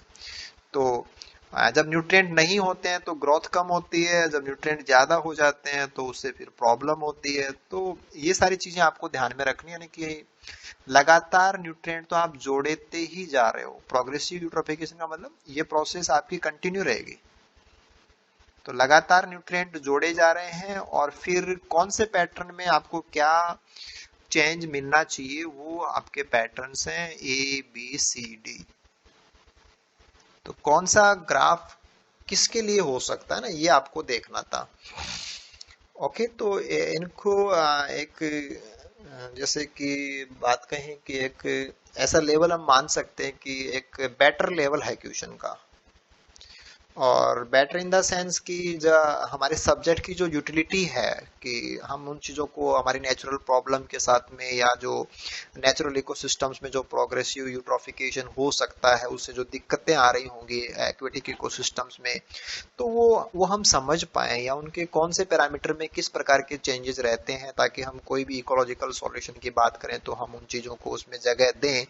तो इस एंगल से और सब्जेक्ट की यूटिलिटी और जो अल्टीमेट गोल है कि जो पर्टिकुलर जो साइंटिफिक प्रोग्राम्स हैं उनमें रिसर्चर्स जो काम करते हैं कि आप जैसे स्टूडेंट ही सिलेक्ट होकर के जाएंगे, वो फिर ऐसी प्रॉब्लम्स के लिए सॉल्यूशंस देंगे। तो ये सारी चीज़ें सब्जेक्ट तो है, लेकिन सब्जेक्ट की यूटिलिटी का इश्यू हो जाता है कि हम सब्जेक्ट को इस्तेमाल करते हैं। देखिए आपने यहाँ क्वेश्चन देखा, सब्जेक्ट को इस्तेमाल करने का ही है, यहाँ सब्जेक्ट को इस्तेमाल करने का है। तो अल्टीमेटली सीएसआईआर यही चाहता है आपसे कि आपने पढ़ा तो है लेकिन वो आप काम में लेना जानते हैं क्या, या कोई भी प्रॉब्लम आती है तो उसका सॉल्यूशन उससे निकालना आपको आता है क्या, ये चीज चेक करना चाहता है। और जेआरएफ भी वो उन्हीं को देता है जो इनमें परफेक्ट है, कि जिनका ब्रेन इस एंगल से बहुत अच्छा काम करता है। ये सी सेक्शन के क्वेश्चन है देखिए। तो एनालाइज करना, प्रोसेस करना और कॉन्क्लूड करना, चीजों को कोरिलेट करना, यानी कि सब्जेक्ट्स को यूटिलाइज करने के एंगल्स हैं सारे के सारे। तो ये आपको क्रिएट करना होता है। देखिए तो वाई एक्सिस के ऊपर देखिए क्या दिया हुआ है। वाई एक्सिस के ऊपर आप कोई भी पैरामीटर लेंगे तो वो लो है और हाई हो जाता है, ऐसे होगा। और यहाँ पे एक्स एक्सिस के ऊपर टाइम दे रखा है। तो समय के साथ यानी कि यूट्रोफिकेशन चालू रहेगा, क्योंकि वो आपको प्रोग्रेसिव लेना है।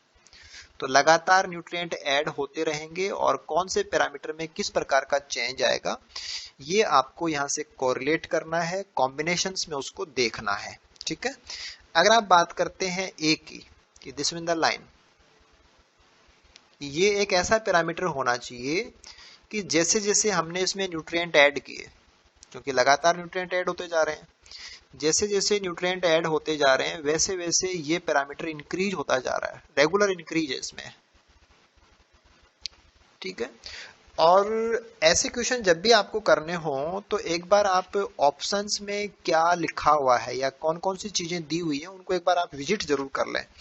देखिए यहाँ पे ग्रीन एल्गी का बायोमास, साइनोबैक्टीरिया का बायोमास, डिजोल्व ऑक्सीजन और बीओडी, यानी कि ज्यादा चीजें नहीं है। ग्रीन एल्गी दिया हुआ है और साइनोबैक्टीरिया दिया हुआ है, डिजोल्व ऑक्सीजन दिया हुआ है और बीओडी दिया हुआ है।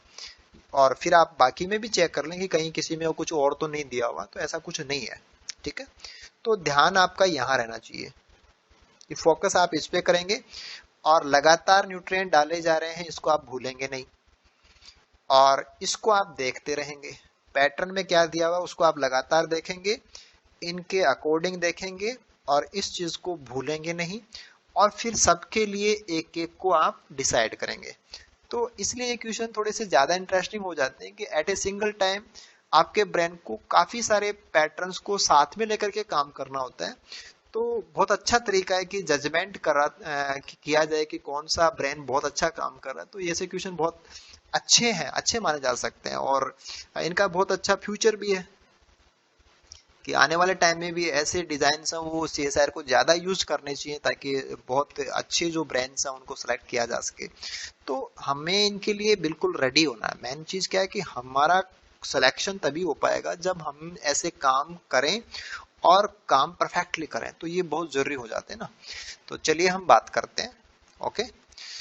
तो हमारा कौन सा पैरामीटर ऐसा होना चाहिए कि वो लगातार बढ़ता चला जाए, और फिर देखा जाए तो ये जो था कि या तो ग्रीन एल्गी हो सकता है क्या, या साइनोबैक्टीरिया हो सकता है क्या, या डिजोल्व ऑक्सीजन हो सकता है, या बीओडी हो सकता है क्या। तो आपको लगने को लग सकता है कि जो आपके ग्रीन एल्गी हैं वो हो जाएंगे से, या साइनो हो जाएंगे। एक चीज डिजोल्व ऑक्सीजन तो आपको लग जानी चाहिए कि ये तो नहीं हो सकता, क्योंकि जब आप ऐसी प्रॉब्लम लेते हैं ना कि ये यहाँ पे प्रॉब्लम क्रिएट हो जाती है तो डिजोल्व ऑक्सीजन तो कम हो जाती है। तो डिजोल्व ऑक्सीजन तो कम हो जाएगी, वो नहीं बढ़ेगी। और डिजोल्व ऑक्सीजन कम होती है तो फिर हमारे पास होता है कि जो बीओडी है वो इंक्रीज हो जाता है, बीओडी इंक्रीज होता है। लेकिन हमें कंफ्यूजन इस बात का है कि ग्रीन एल्गी का क्या करेंगे और साइनोबैक्टीरिया का क्या करेंगे। देखिए चाहे कुछ भी हो जाए, चाहे कुछ भी हो जाए, एल्गी, ग्रीन एल्गी और साइनोबैक्टीरिया, इनको सरवाइव करने के लिए जो रिसोर्सेज हैं वो चाहिएंगे। हो सकता है कि साइनोबैक्टीरिया कुछ ज्यादा कैपेबल हैं, एटमॉस्फेरिक नाइट्रोजन को यूटिलाइज कर सकते हैं, वो ग्रीन एल्गी से ज्यादा स्ट्रॉन्ग हैं, वो ग्रीन एल्गी को compete आउट भी कर सकते हैं कि जब दोनों में से किसी एक को रहने की बात है तो ग्रीन एल्गी पहले हार जाएंगे, साइनोबैक्टीरिया उनको हरा देते हैं। तो साइनोबैक्टीरिया ज्यादा स्ट्रॉन्ग है compete करने के पॉइंट ऑफ व्यू से ग्रीन एल्गी से। तो साइनोबैक्टीरिया को आपको ऐसे ध्यान रखना है कि ये ज्यादा सक्षम है, ठीक है। और ग्रीन एल्गी हैं वो लगातार बढ़ते हुए नहीं जा सकते, क्योंकि वाई एक्सिस के ऊपर जो भी लेंगे वो बढ़ जाएगा समय के साथ। तो ग्रीन एल्गी समय के साथ बढ़ेंगे लेकिन बाद में ये नहीं बढ़ पाएंगे, क्योंकि यहाँ प्रॉब्लम होने लग जाती है, और जो पर्टिकुलर जो एरिया को जिसने कवर किया है वो साइनोफाइसी के मेंबर होते हैं, बीजे वाले मेंबर्स होते हैं। तो बीजे वाले तो बहुत ज्यादा हो सकते हैं लेकिन ग्रीन एल्गी इतने ज्यादा नहीं हो सकते। तो ये चीज हमें इसमें अप्लाई रखनी है ना। और फिर इतने भी नहीं कि आप चाहे कितना भी कर दें वो बढ़ता ही चला जाएगा। अगर आप इसको एक्स्ट्रापोलेट करें तो ये लाइन ऐसे चली जाएगी, तो आप कितना भी ऐड कर दें वो बढ़ता ही चला जाएगा, ऐसा नहीं हो सकता, क्योंकि अल्टीमेटली न्यूट्रिएंट रिच हो जाएगा, डिजोल्व ऑक्सीजन इतनी कम हो जाती है कि आप यहाँ पे ऐसा कह सकते हैं कि ये वाटर डेड हो जाएगा एक प्रकार से। तो फिर हम यहाँ पे किसी को सरवाइव किसी को भी नहीं कर सकते, इवन साइनोबैक्टीरिया को भी नहीं कर सकते। तो नंबर साइनोबैक्टीरिया का भी लगातार नहीं बढ़ सकता, ग्रीन एल्गी का तो साइनोबैक्टीरिया से पीछे ही रह जाएगा नंबर, डिजोल्व ऑक्सीजन बढ़ नहीं सकती। तो आपके पास एक ही चीज बच रही है कि आप ये सोचो कि क्या बीओडी के साथ में ऐसा पैटर्न होता है क्या। तो जैसे जैसे आप ऐड करेंगे ऑक्सीजन कम पड़ती जा रही है, तो बायोलॉजिकल ऑक्सीजन डिमांड है वो इंक्रीज होती चली जाएगी। तो this is for BOD, this is for BOD. इसके बाद में बी पे जाइए कि बी वाला पैटर्न देखिए कि ये जो भी पैरामीटर था वो पहले कम था, और उसके बाद में जैसे ही आपने न्यूट्रिएंट बढ़ाते गए, आपने कुछ बढ़ाए, तो फिर इसमें तेजी से ग्रोथ आती है, और फिर ये नंबर कहीं जाकर के फिक्स हो जाता है, जैसे स्टेबल हो जाएगा। अब ये ऊपर नहीं जा रहा है, राइट, ये स्टेबल हो जाएगा, दिस इज स्टेबल। तो ऐसी क्या चीज होनी चाहिए कि जो पहले कम होते हैं और बाद में उसका नंबर लगभग फिक्स हो जाएगा, और बीच में ये लगा तेजी से बढ़ते हैं, बीच में ये तेजी से बढ़ते हैं। तो ऐसा पैटर्न आएगा साइनोबैक्टीरिया के लिए। क्यों आएगा? क्योंकि शुरू के अंदर ग्रीन एल्गी ज्यादा होते हैं, और ग्रीन एल्गी को हरा करके जिस समय पे ग्रीन एल्गी कंपीट आउट होते हैं उस समय पे साइनोबैक्टीरिया तेजी से ग्रो करके पूरे एरिया को डोमिनेटली कवर कर लेता है, और बाद में ये नहीं कि साइनोबैक्टीरिया बढ़ते चले जाएंगे, उनका नंबर फिक्स हो जाता है। तो ये बी वाला पैटर्न साइनोबैक्टीरिया के लिए आएगा। अब साइनोबैक्टीरिया ने किसको हराया है? वो ग्रीन एल्गी को कंपीट आउट करके आ रहा होता है, ठीक है। तो अगर आप सी वाले पैटर्न को देखें, ओके, तो सी वाला जो पैटर्न है कि पहले ये देखिए कि यहाँ पे ये सबसे हाई था कि काफी सारा था, और उसके बाद में इसमें कमी आती है, और फिर ये नंबर है वो इसका जो भी वैल्यू है वो लगभग स्टेबल काफी कम हो जाता है। तो ये पैटर्न जो है this is for dissolve oxygen होता है। अब डिजोल्व ऑक्सीजन को आप ऐसे भी कोरिलेट कर सकते हैं, क्योंकि डिजोल्व ऑक्सीजन थोड़ा बहुत तो होना ही चाहिए, क्योंकि ये कांस्टेंट इसी वजह से हो रहा था कि कुछ ना कुछ जो अमाउंट होती है वो इनको सस्टेन कराने के लिए, यानी कि साइनोबैक्टीरिया को सस्टेन कराने के लिए काम में आ रही होती है। लेकिन ये डिजोल्व ऑक्सीजन इतनी कम है, ये डिजोल्व ऑक्सीजन इतनी लो है कि साइनोबैक्टीरिया तो काम चला सकता है, वो तो अपना अपना जो स्टेशनरी ग्रोथ है वो दे देगा, लेकिन उस अमाउंट के ऊपर ग्रीन एल्गी को सरवाइव करना पॉसिबल नहीं है। तो ग्रीन एल्गी उस डिजोल्व ऑक्सीजन के ऊपर सरवाइव नहीं कर सकती, तो उसका नंबर कम हो चुका होता है। तो that D for green algae, कि वो शुरू में खूब होते हैं और बाद में वो डिक्रीज हो जाएंगे, और लास्ट में जब डिजोल्व ऑक्सीजन काफी कम हो जाती है उस समय पे उनका नंबर बहुत कम हो चुका होता है। और उस कंडीशन में जब ग्रीन एल्गी के लिए सब कुछ डिस्टर्ब जैसा हो गया है, तो उस समय केवल और केवल साइनोबैक्टीरिया ऐसे हैं जो अपने आप को मेंटेन करा सकते हैं, राइट। तो ये जो कंक्लूजन थे वो आपको इस प्रकार से यहाँ से निकालने थे, और इनका जो करेक्ट कॉम्बिनेशन है वो करेक्ट कॉम्बिनेशन हमें, जैसे कि ए में आपको बीओडी देखनी है तो ए में ग्रीन एल्गी नहीं हो सकती। ए में आपको बीओडी लेना है, चलो ये यहाँ पे सही है। बी में आपको साइनोबैक्टीरिया लेना है, ये भी सही है। सी में आपको डिजोल्व ऑक्सीजन लेनी है, ये भी यहाँ पे सही है। और डी में ग्रीन एल्गी लेनी है, ये यहाँ पे पूरा सही था। ए में बीओडी लेना है आपको, ये सही था। और बी में ग्रीन एल्गी लेना था, नहीं ग्रीन एल्गी स्टेबल नहीं हो सकती क्योंकि उस समय पे एडवर्स कंडीशन इतनी ज्यादा हो सकी है कि साइनोबैक्टीरिया तो सरवाइव कर सकता है लेकिन ग्रीन नहीं कर सकता, तो ये गलत हो जाएगा। और ए में साइनोबैक्टीरिया की वो बढ़ते चले जाएंगे, ऐसा नहीं हो सकता ना, तो ये यहीं पे आप कैंसिल कर सकते हो। तो अगर थोड़ा सा आपको ये पता हो